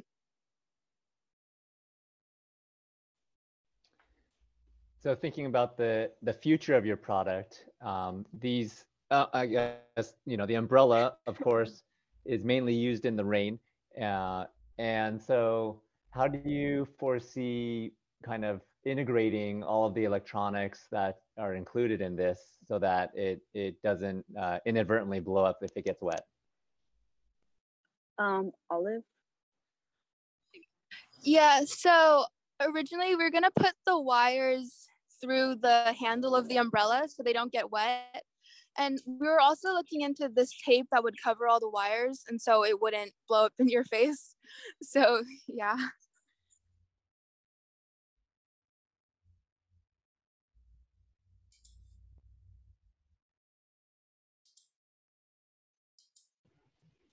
So I was curious about one of the comments you had made about one of the potential concepts was a tarp that had solar panels in it. What led you to move away from that and move towards the umbrella? For the tarp, I think it was more manageable for the umbrella to actually work, since you can actually like hold it and you can actually like control like it just going up and down. For the tarp, it was more just, it's kind of like in the shape of a blanket, so it was kind of hard to like add solar panels and like adding heating in the tarp, and it was just harder to function without like it holding it still. Olive, I don't know if you want to add to it. Yeah, also while researching our competitors, we found that the tarp had some similarities with other people, and we wanted to make something that was different and new, and we thought that the umbrella was more versatile than the tarp would be. Right, terrific, thank you. And okay, all right. Our next pitch is the A team with the Supra M leg massager from CK McClatchy High School in Sacramento, California, an Arduino powered leg massager.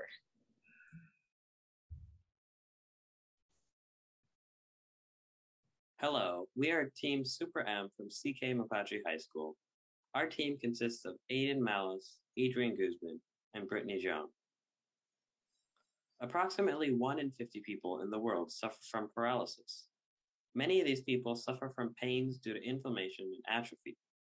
These pains make the affected people disabled in their ability to perform tasks in their daily life. Our problem statement is, how might we help people with limited leg mobility get up without discomfort to perform daily activities? Our community partner is paraplegic. She is paralyzed from the waist down. Although she has good upper body strength, she encounters a number of difficulties due to her disability. She hopes to be able to get up and move around without discomfort. According to our research, those who are paralyzed suffers from inflammation and atrophy. This disability makes it hard for them to perform daily activities. Her daily struggles include joint and muscle pains, leg muscle atrophy, and trouble reaching things too high or low for her to access in a regular wheelchair. These struggles cause her pain and limits her ability to function in daily life. When looking at other commercial products on the market, we set a number of criteria, comparing it to the criteria of our own product. The Reathlete was very close, but unlike our product, doesn't use vibration motors, which is smaller than a whole air pump system.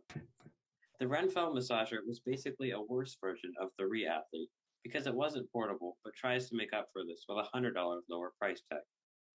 The final comparison was with the Human Touch Reflex SOL massager. This product is much more expensive at $200 to $300 depending on the model, and isn't portable, although unlike any of these other products, it does use vibration motors like ours. As you can see, unlike these products, our device is a much better alternative to these products and is able to provide all the components at an affordable price. The product we have created is a fabric wrap with wearable vibration motors sewn into it. This product is currently powered by an Arduino Uno, which will be changed to a Nano when we get that working for better wearability. Although the heating pads don't work yet, we plan to change the fabric to fleece so it will insulate heat better.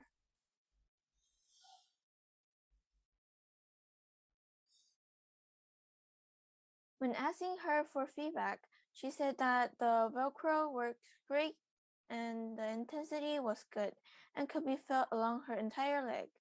The fleece was a recommendation from our community partner to add. When talking to the community partner, she told us that adding a dial will be improved functionality by having better control of the intensity. We also used Velcro, which was recommended to us by our community partner for better adjustability in leg size, which she especially can use because her leg can be swelled to be much larger than its normal size when inflamed. Our goal is to make an inexpensive, affordable, and portable massage wrap that will reduce leg inflammation and increase mobility.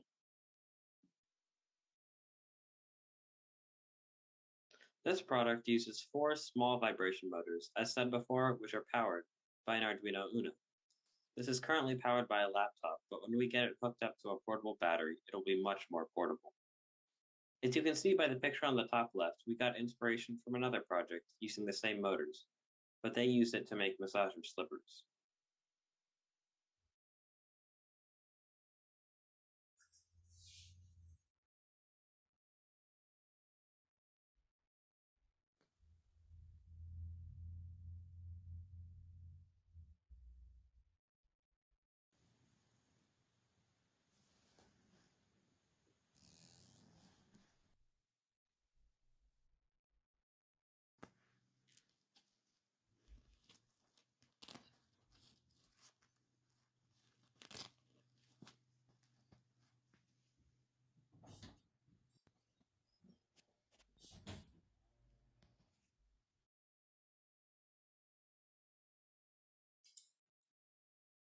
This will help anyone with leg fatigue or soreness by circulating their blood flow with heat and vibration motors. This isn't just for people with leg paralysis, but anyone experiencing soreness in their legs, such as athletes, paraplegics, and the elderly. Thank you for your time listening to our project pitch. Hello, we are Team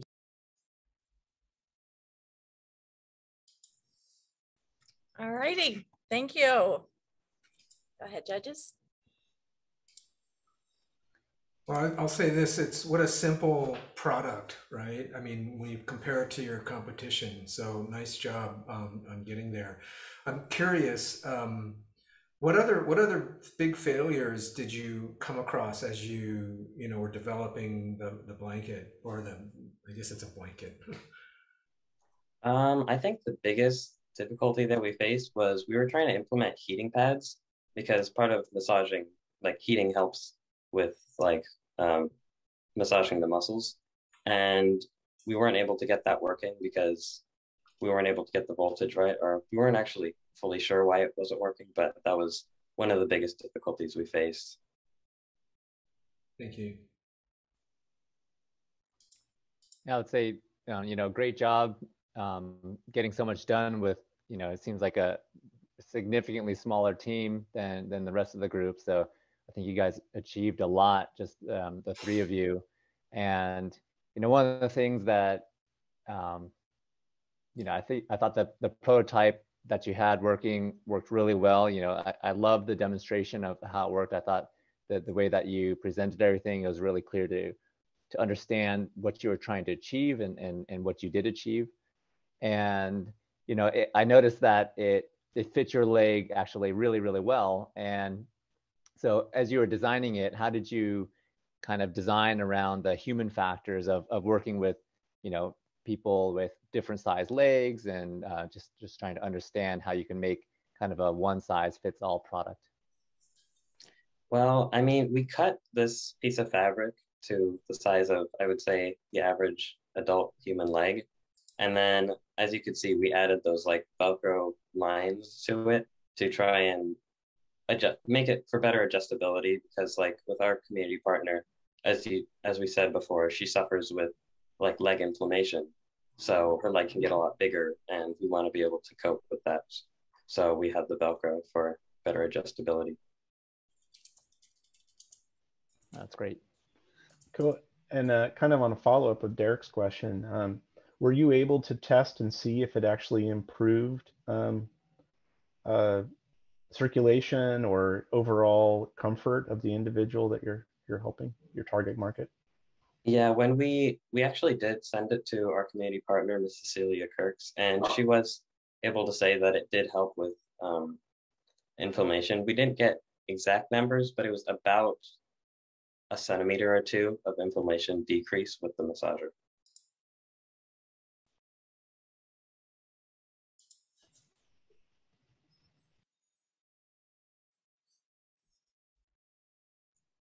All right, thank you. Great job.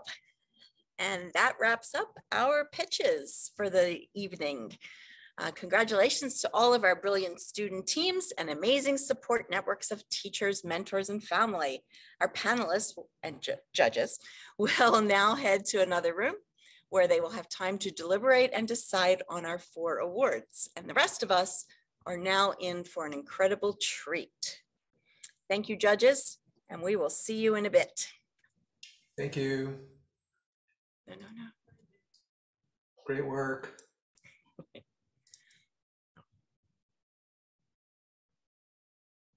Hello, we are Team Super M CK. Oh my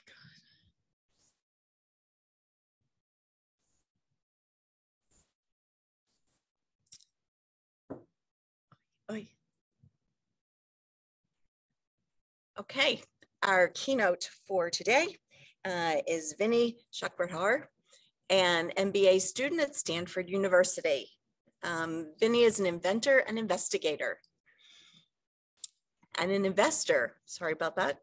He began his invention journey in high school and holds several patents. He is passionate about innovation and investing in the next generation. Please welcome Vinny Chakradhar. Vinny, the floor is yours.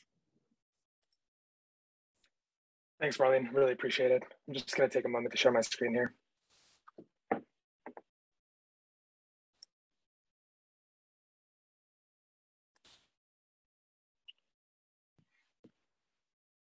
All right.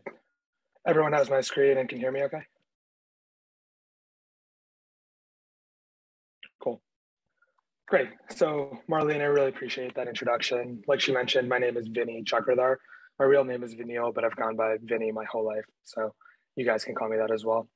And like she mentioned, I'm currently an MBA student at Stanford. And it's truly an honor to be here. I mean, I loved watching these pitches for the last few hours. It's, challenging problems, innovative, and very elegant solutions. You guys are working in teams, and you guys really accomplished quite a lot in a short time frame. I mean, it's truly innovative and inspiring, and I hope all of you are very, very proud of what you've been able to put together. I look at you guys and I actually see a lot of myself. Like Marlene mentioned, I am an inventor at heart, and I was in your shoes actually not too long ago. I want to take the time I have with you guys today to talk about 3 mindsets that were particularly important to me along my invention journey. Those mindsets are curiosity, resilience, and ambition. And I know those are 3 mindsets that Project Invent has attempted to cultivate in you guys. And I think there's very clearly evidence that everyone here today embodies all 3 of these mindsets. It's evident in the level of passion you have when describing the problems you've worked on and the solutions you've made, as well as the depth and the strength of the solutions you've put together. So it's clear to me that it exists. I want to talk about these mindsets because I think they're useful mindsets on their own, but what really makes them powerful is that curiosity, resilience, and ambition are greater than the sum of their parts because they really form the foundation for innovation. And innovating is what you guys have done today and is what I know you guys aspire to do in the future. So what I'm hoping to do for the next 15 or 20 minutes is chat with you guys about these 3 mindsets and how they relate to innovation as it pertains to my journey coming up in the world. And hopefully I'm able to impart some wisdom or share some lessons with you guys that'll help you continue to cultivate those mindsets over the course of your lives. Great, so why don't we just jump straight into it. The first story I want to share with you guys takes me all the way back to high school. So the story here is that I grew up in New Jersey.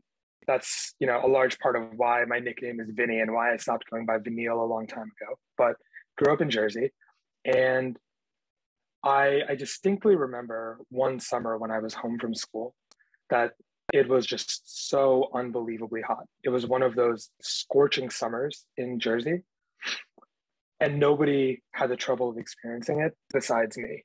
So both of my parents worked at the time, and my younger sister was in summer camp. So the only person at home experiencing this heat wave was me. However, in the months prior to the summer, my parents had noticed that our electricity bill was really high. And so leading into the summer, they decided to say, hey, we think our utility bill is a little bit too high. Why don't we just keep the air conditioning off, and that'll probably reduce our bill. Nobody really cared about that except for me because I'm the only one at home who has to deal with this. And I thought, okay, let me just deal with this. It can't be too bad, whatever. What's the worst that can happen? Then a few days later, I realized what the worst was. It was completely miserable. And so I realized, okay, let me see if I can figure out how much money is being saved. So maybe I'll go get a job and then I'll help my parents pay the cost of the bill so that I can have AC on when I'm at home. So I'm not just sitting there dying in the heat. So I went to my parents and I asked them hey, just tell me how much extra it costs and let me see what I can do to help pay it off. And my parents' response was, we don't actually know. It was more just, the bill was high and we think this consumes a lot of energy, so we're going to shut it down. Obviously, that was really unsatisfying for me because it just felt like they were throwing darts and I was the one who had to take the hit for it. But anyway, I was okay, maybe they don't know. What if the power company or the utility company that services our area, what if they can tell me? So I gave the power company a call. And the power company basically told me, after a long time of trying to get them on the phone, they basically told me, we don't know how electricity gets split inside of a household or a business. All we know is what the total electricity draw is to a given location, and that's how you get charged, just on the total electricity draw. So I was kind of at a loss here. I know that our bill is high, but nobody can tell me or nobody knows why the bill is so high. And so I did some investigating, and I realized that electricity enters a household at one point, but then it splits off into all your appliances. At the point where it splits off, you lose visibility into where energy is being consumed and where costs are being incurred. And so I ended up building a software system that could read electricity at the point at which it entered a house, read the current, and then figure out exactly where electricity in that moment was being routed to. It took me a very, very long time to build that system. In fact, I didn't have that system all summer, unfortunately. But eventually, when I did make the system work, I realized that air conditioning was actually only a very small portion of the electricity bill, believe it or not. The really big part of the bill was an old refrigerator that we had in our basement that once we got rid of, cut our electricity bill by 20%. And I tell this story because it started by questioning literally everything, questioning why the AC was off, questioning why the bill was high, questioning how electricity in a household works, because I was in high school. I had no idea how electrical systems in a house worked and how current flowed through a house and how everything got paid for. I had no idea. By questioning everything, I was able to understand exactly where the gaps in understanding were for all the important people in this equation, and then work hard to try and see if I could put together a solution that addressed that gap. This was one of the first times in my life that I've ever really pulled on a thread and then just kept pulling on it to see where I go. And the outcome was super cool. Got to build a really interesting system, got a patent for it, tried building it a few different ways. And it was a really, really rewarding experience in high school. One thing that I take away from this as it pertains to curiosity is that sometimes it's very easy to fall into this trap that curiosity can feel unimportant if you're not curious about major world problems. Like, oh, is my curiosity even worth it if I'm not thinking about curing cancer or solving world hunger or some problem that's really, really important? That's not the right mindset to have about curiosity. Curiosity is just whatever piques your interest and piques your passion and attention. And because it piques your passion and attention, it is worth it. What I was doing was just trying to turn the air conditioning on in my house, which on the spectrum of problems that matter to the world is pretty unimportant, but it was still an incredibly valuable experience. And as I started pulling the thread, I started to realize a couple of things. One, I was learning a ton, and it was incredibly valuable in that regard, but also building a system that gives people visibility into how their energy expenditure exists within their households is really, really valuable when you think about climate change and thinking about giving people the means to be resourceful about their energy usage. So sometimes your curiosity, trust your instincts, because the curiosity may not on the surface feel like it's solving an important problem, but sometimes what underlies it is actually extremely important. So the big takeaways I would suggest for you all here are: one, just like you've done with Project Invent, continue to seek opportunities to see threads and pull on them and just keep pulling on them and see where they lead. And never let yourself be discouraged by your curiosity not being important enough. It's important to question small things too and see where they lead. And finally, always ask why and never accept bad answers as true. Just because your parents think that the AC is what's driving your electricity bill doesn't mean that they're right. It's a weak answer, and it's on you and on all of us to explore things like that to their fullest.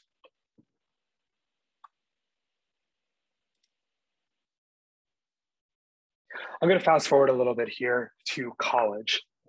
So in college, my friend Alex and I were just, a couple of years into taking classes, and we were really excited to take what we were learning in the classroom and apply it in the real world. And a problem space we grew very interested in, which is one that I see a lot of project teams focusing on, was accessibility and working with folks with disability. In the spirit of exploring that space, we were introduced via a mutual friend to a man named Michael, who in many ways sounds a lot like, our community partner at the time. So Michael was a man with multiple sclerosis. At the time, he was quadriplegic, which means that he didn't have access to his arms and legs, and as a result was bound to a power wheelchair. Alex and I, my friend Alex, we knew that we wanted to build technology for him. And that was something in the moment we were very, very cognizant of, that we wanted to build technology for him and other multiple sclerosis patients.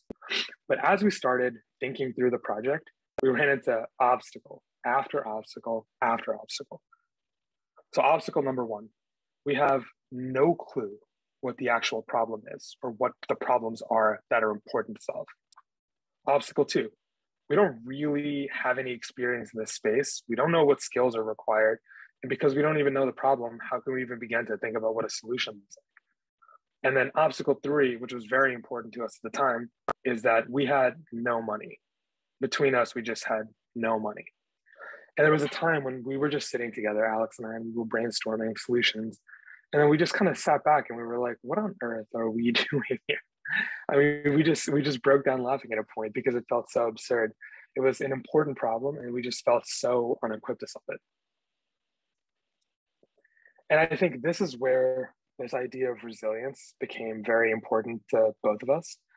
And in particular, as it pertained to not just acknowledging the unknown, but cherishing the unknown. The unknown is an opportunity for you to learn and grow in ways that you cannot even imagine. Growing up, I had a mentor who always used to tell me, there's a small bucket of things that you know. There's a small bucket of things that you know that you don't know. And then there's this huge bucket of things that you don't know that you don't know. You don't even know that you don't know it. And that bucket is the one that you constantly want to take opportunities to probe and explore. And so Alex and I, once we reached the point where we were just laughing because we just felt so under-equipped to solve this problem, we started to embrace the unknown. And we said, okay, we know we've got all these obstacles. What if we just sit down and dive into each one at a time? So the first obstacle I mentioned was we don't even know what the problem is that we're trying to solve. We don't know what the important problems are. And we said, okay, if we don't know what the problems are and we can't guess what the problems are sitting in a room, why don't we go find Michael? Why don't we go stay with Michael?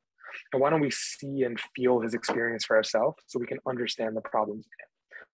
So that winter break, we went to Michael's house near Princeton and we spent a week just observing and getting to know him more. Our big realization was that Michael was incredibly mentally sharp, super smart, smarter than the both of us combined. His issue was that he needed physical care to do basic things like cooking and moving around, using the bathroom. And that was a mental dichotomy that Michael really struggled with, knowing that he was just so sharp and so smart and yet needed assistance to accomplish what he felt were very basic tasks. And in talking to Michael, you realize that there's a dignity component here where Michael's dignity was just being sapped by needing support from others to do things that he felt were very basic. And we realized the core problem that we wanted to solve for Michael was that of independence. How can we build technology that can create independence for Michael? And as a result, bring him back some of the dignity that he feels like he lost. And so now we were oriented towards a problem. We know that we want to do something with tech, and we know that we want to focus on bringing independence to Michael and other patients with multiple sclerosis. That's when we sort of attacked obstacle two, which is just like, we don't know anything. We also don't really know what the solution is going to look like. And we relied on observation there too. We realized that, obviously in communicating with Michael, that while the use of his limbs was fading over time, his voice and his mind remained strong. And that's true for many multiple sclerosis patients, we realized through research, is that your ability to speak and think persists longer than the use of your limbs. It felt like a very natural use case for a speech recognition system.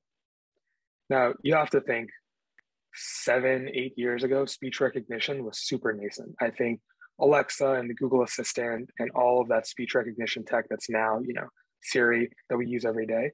It was really new at the time. And so we said, okay, it seems like speech recognition is the answer. So let's just dive into this and see where we can go. We realized that speech recognition was the important software solution in terms of using speech as how Michael tried to introduce some change to his surroundings. But then we realized there was also a physical component where we needed to build electronic and mechanical systems that would respond to the speech recognition to change things in Michael's environment. In our initial prototype, we decided to focus on things that were simple mechanical or electrical systems like switches. So things like turning on and off lights, turning on and off a television, turning on and off kitchen appliances, things like that. So we had an idea for what our solution would look like. We ended up, over the course of working on this project, we spent days and weeks on YouTube and working with professors, learning how to build circuits and use microprocessors, learn about speech recognition software, learn about product design. And, these are all skills that I think you guys have spent a lot of time cultivating on your own as well. Back in the day, it was hard, just like it's hard now. And we eventually decided to build a speech recognition device that would live on the wheelchair and was powered by the wheelchair that would interface electronically with elements around Michael's house. Our final obstacle was money. And to solve that, we ended up begging some friends and family to start. And then as we cobbled together enough money to build a prototype, we wrote some proposals and got money from different funds at our school. And we used that money to buy electronic components, speech recognition software, and a number of other odds and ends. At that point, it was like, man, we just took our 3 biggest obstacles, and in the span of a couple weeks, we just figured out how we were going to attack it. And that was a huge unknown to us when we started. We had a skills gap, we had a money gap, we had an understanding gap, and we just, by diving in, we were able to attack all of it. And that's not to say that we didn't stop failing at that point. We failed constantly. I have a scar on my hand from where a capacitor blew up as I miswired a circuit because I have no clue what I'm doing. So this is not to say that the failures stopped, but as we kept pressing forward, the failures felt more and more manageable, and we felt more and more motivated to succeed.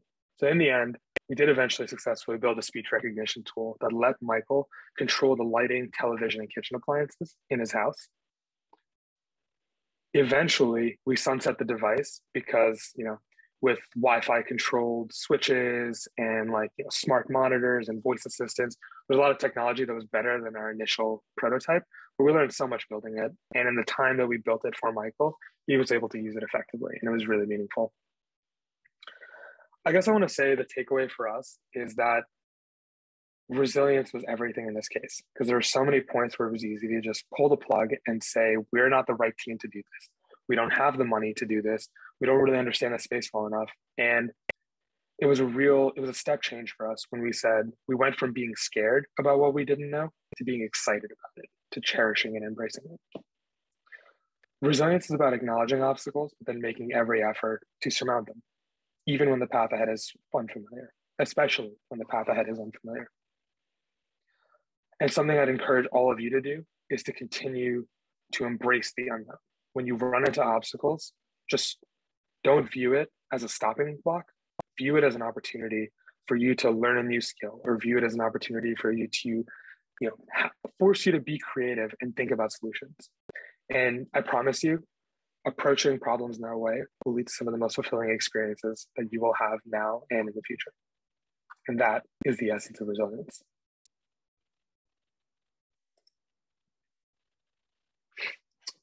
Now I want to fast forward even more years to Vinny in the present day. I want to start out by pointing out that the guy in this picture is wearing both a hard hat and a suit. And I felt that was an appropriate balance for what I want to communicate to you guys about ambition and what ambition means to me. I grew up having instilled in me the value of setting and achieving important and long-term goals. And I had many of them growing up. I wanted to get an MD and a PhD. I wanted to become a professor. I wanted to do research and invent things my whole life. And that was the path I pursued all the way through college at MIT. But then when I was a master's student, fully forward on that path, I had a realization. I just didn't think academic research was right for me. I didn't have as much control over what I worked on as I wanted. I felt it was really solitary. I sometimes felt it was a little bit too removed from reality.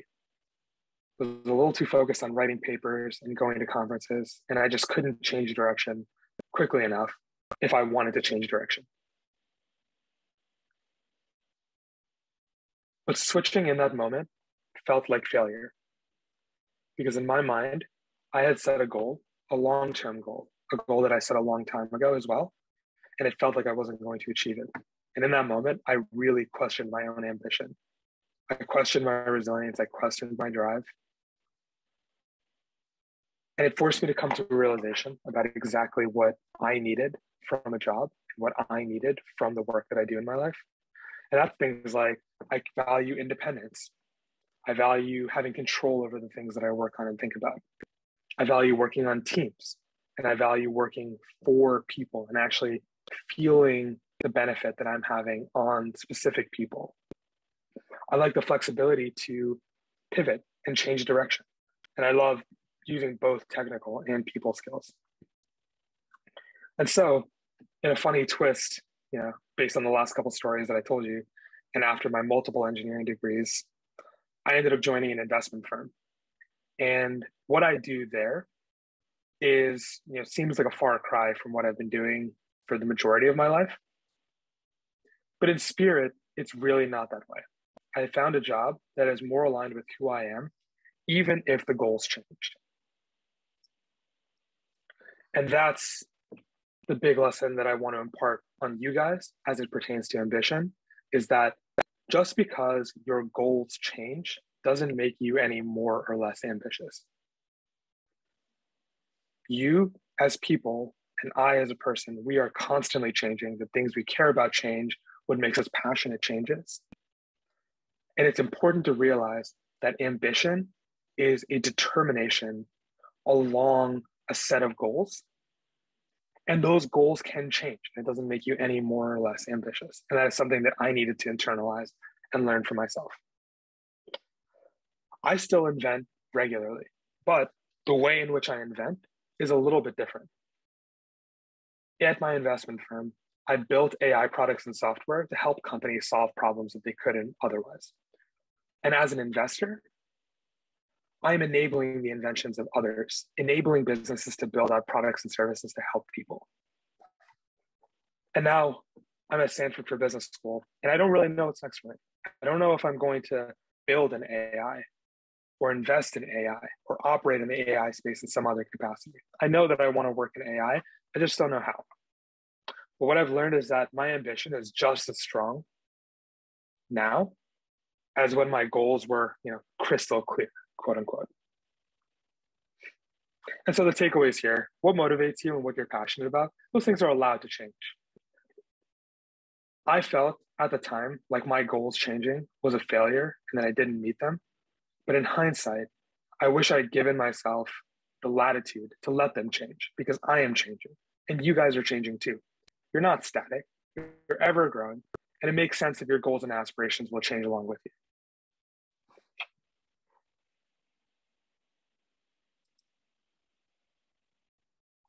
And so these are the three mindsets that have mattered to me, and I think will continue to matter to you as well. Curiosity, resilience, and ambition, because they are the foundation of innovation. Curiosity, to me, is about questioning everything, both big things and small things alike. Resilience is about embracing and cherishing the unknown, because it's where learning and opportunity exists.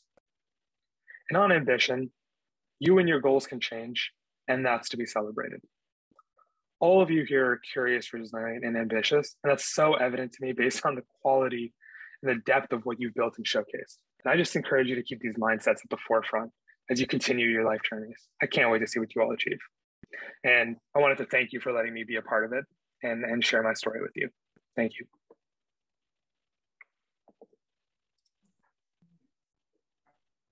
Thank you so much. I really appreciate all of those encouraging words. I barely heard the New Jersey, Vinny, barely heard it. Every now and then I heard it. Glad to hear that. I am figuring out how to turn off the screen share. Oh. Bottom of your screen, I think. Oh yeah, there we go. Good.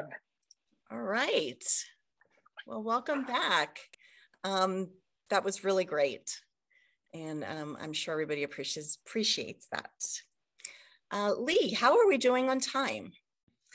I think what we'll have is about 10 minutes left until the judges join. So we had some exciting Q&As and things like that. So I looked at our time and I think we crept up on time a little, which is not surprising when we have so many awesome products that were presented and wonderful Q&A sessions. So I think at this point, Marlene, we can do a quick reflection from each team. Around a minute for each team would be great.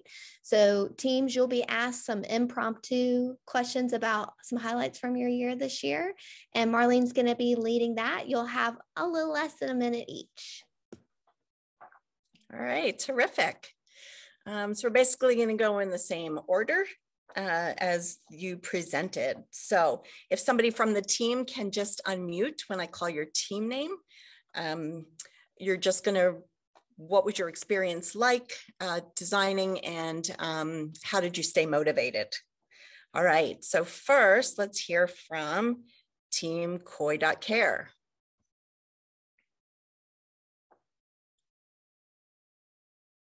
Anybody can unmute.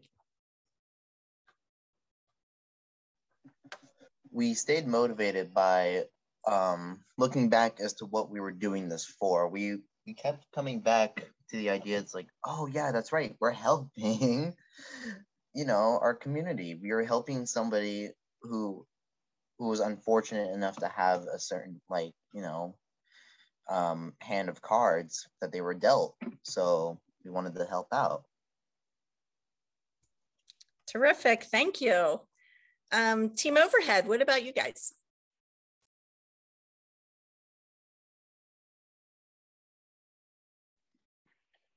All right, so during our design process, we encountered numerous challenges. One of them was determining the materials we would use for our device. There were many materials that could help us, but we needed to ensure that they were all compatible with one another. Even after we selected our materials, we ran into another issue: getting the code to work properly with the designated circuitry. This had been a month-long process. Okay, what has kept us going? Sorry. Oh, yeah. Okay.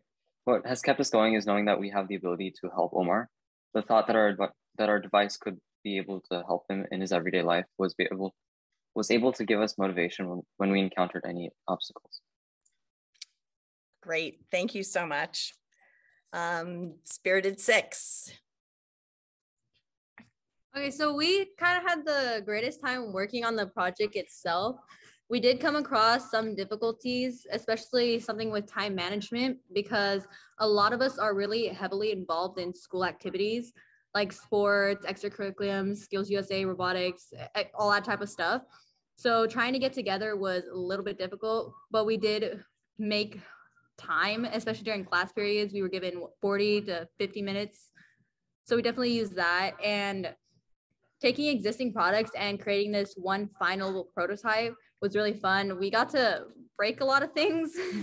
That was an eventful experience because we had to reorder, I think, 2 different things twice, and it was a week before the deadline. So it was a little bit rushed, but we had fun overall. Awesome, thank you. Sounds like you had a really great time. Team Rose. A significant challenge we experienced while designing our product and making our device would definitely be making our Arduino and other circuitry part of our watch while still being inconspicuous, since this is for mental health. And also to make sure that our product's battery life was able to sustain throughout the day. And something that kept us going throughout this entire purpose and journey would definitely be going back to how significant of an impact we could make, since mental health is especially a rising issue that peaks greatly during high school, and being able to get involved and make something that could change people's lives was definitely a big motivator. All right, thank you so much. Team Assist.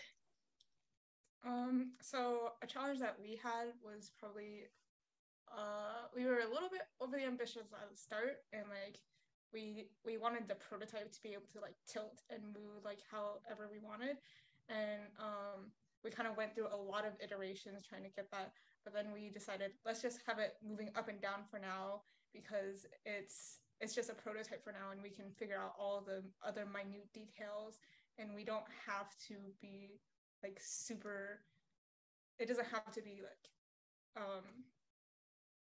it doesn't have to be that complete, basically. And how we kept motivated is basically like, it's a physical thing that we can hold and that we can see it working, and that's like really, I think that's all our hard work basically wasn't for naught, because we could like literally see it and hold it. Great, thank you. All right, Mazium, how about you guys? We faced many problems, I feel like. One of them was figuring out portability, because we originally wanted to be a box, not inside a backpack. So we were kind of questioning disguise, how we would disguise it, and portability. But what mainly, similar to what a lot of people had said, what helped us overcome it was just knowing like we're making an impact in our community, and we're making a difference and change, and also like just being excited to see where this could take us and what we end up creating, just the future and the possibilities. Wow, nice, very nice. Okay, Team Guitar Buddies. So something that kept us motivated throughout this experience was definitely helping somebody, which felt really good. Our community partner, Craig, who is actually here with us today, was a great person to meet. He has a great personality, and it really kept us going. Despite all the challenges he's had to go through, he was super helpful and super interactive with us, which we all really, really enjoyed. Okay, thank you. Team Latitude, how about you guys? Our experience with Project Invent gave me and my peers the opportunity to solve a problem that we believe needs more attention, while also teaching us skills for future careers in engineering. I believe what kept our motivation was knowing that everything we did was building up to not only giving us those skills, but also helping someone that we believe does need help. Okay, awesome. Team Umbrella. Our experience, it was definitely like a lot of trial and error and a lot of ups and downs. We did struggle with Arduino for a while, but our motivation was mostly just trying to like figure out something that could really help people and trying to see it through to the end. Okay, good. Seeing it through to the end. Love that. And the A team. We struggled with a lot of things, but we kept in mind that we're trying to strive for simplicity and make it work before we actually like make it look good, which was kind of hard because we're comparing it to all these like final products on the market. And what kept us motivated was knowing that we're helping someone, like all these other groups have said, and we're helping them achieve something that they weren't able to previously achieve. And also, kind of a motivator was just due dates, knowing that we actually have to get something done. And we also struggled with time management, as one of the other groups said, because like them, we have a lot of other extracurriculars we're working with, and to be able to meet up and actually get stuff done was a struggle of ours. I love that total honesty. That was awesome. All right, let's see. Are our panelists back yet? Almost. Starting to filter back. Oh, there you are. All righty. So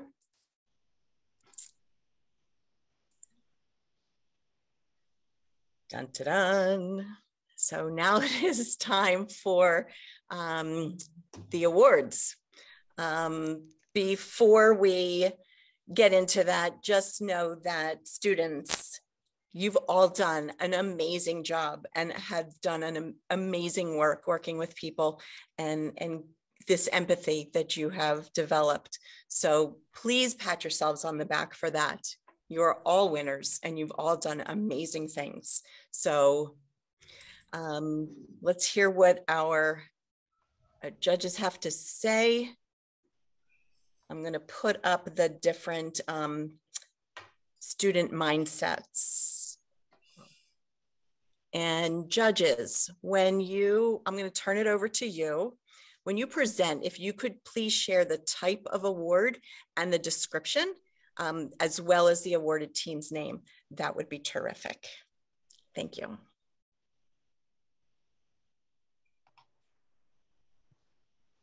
All right, folks.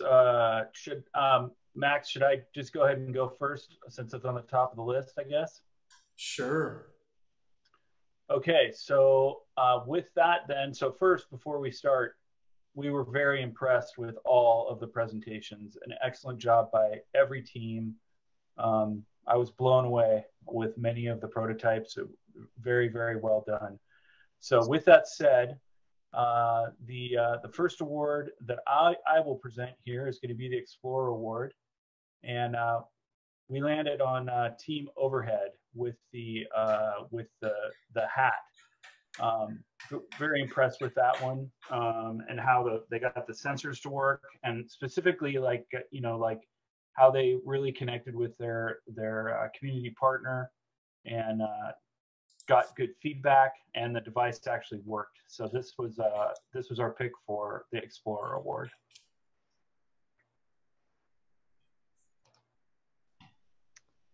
All right, so I'll be presenting the Need Finder Award, which is described as the group that really listened to their user.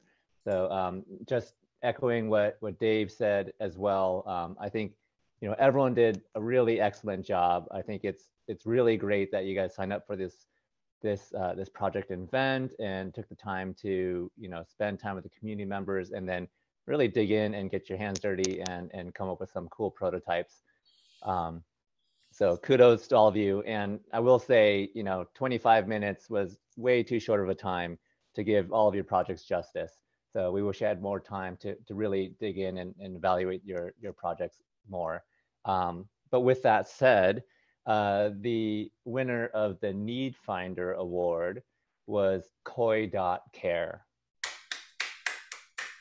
And we really felt that the Koi.care team, they're working with the special needs set of individuals, and felt that, it might not have been easy for them to really get the kind of user feedback directly from the users themselves.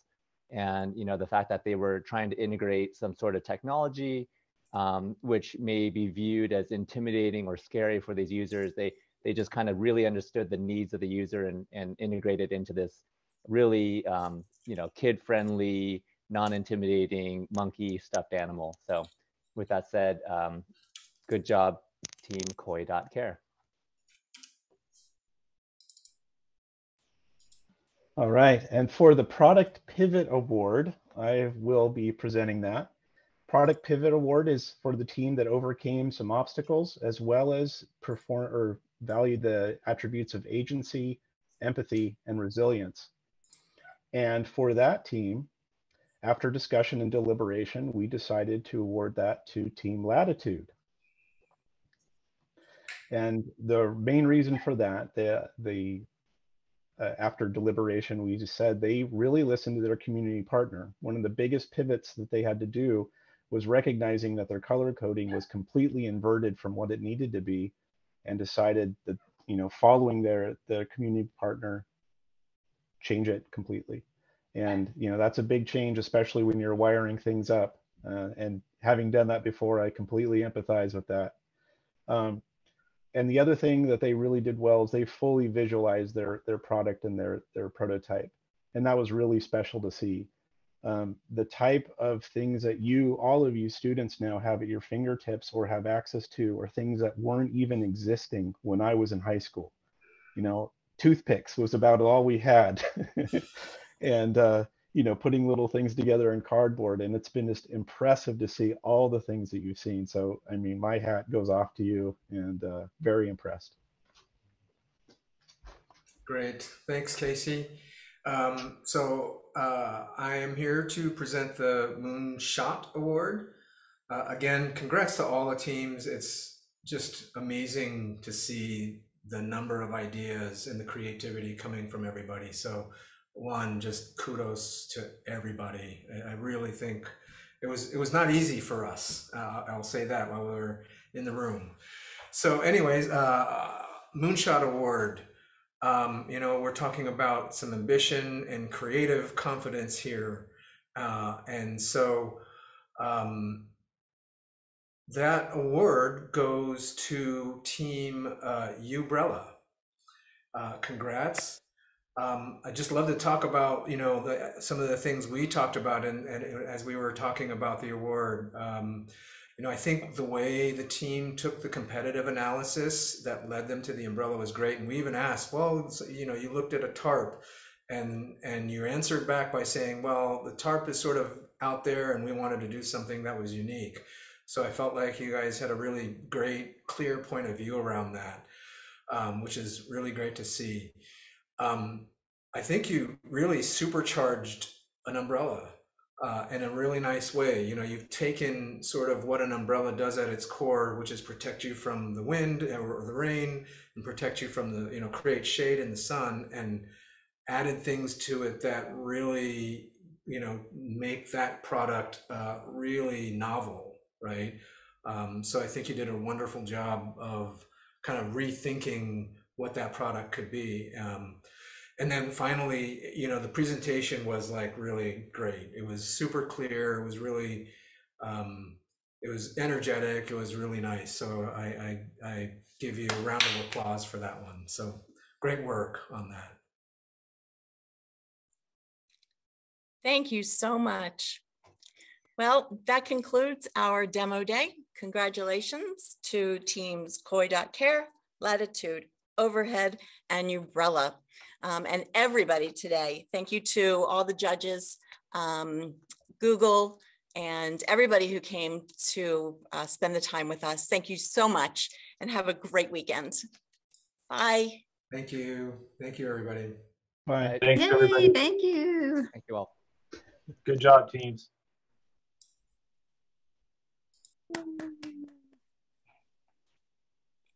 Incredible work, everybody. So awesome. Students and individuals watching, we have plenty more demo days coming up. In fact, we have 7 more. If you want to go to Project Events website, you can attend any of our demo days just by clicking on the demo day you want to attend and signing up, just like this one. So we'd love for you to come watch more and see all of our amazing students continuing to invent and design products for social good. Students, you're amazing, and everyone here has been saying the same thing. So way to go, and go celebrate your amazing successes this year. All right, if you guys want to say bye, we can go ahead and close out the webinar and head on out. Thank you. Bye, everyone.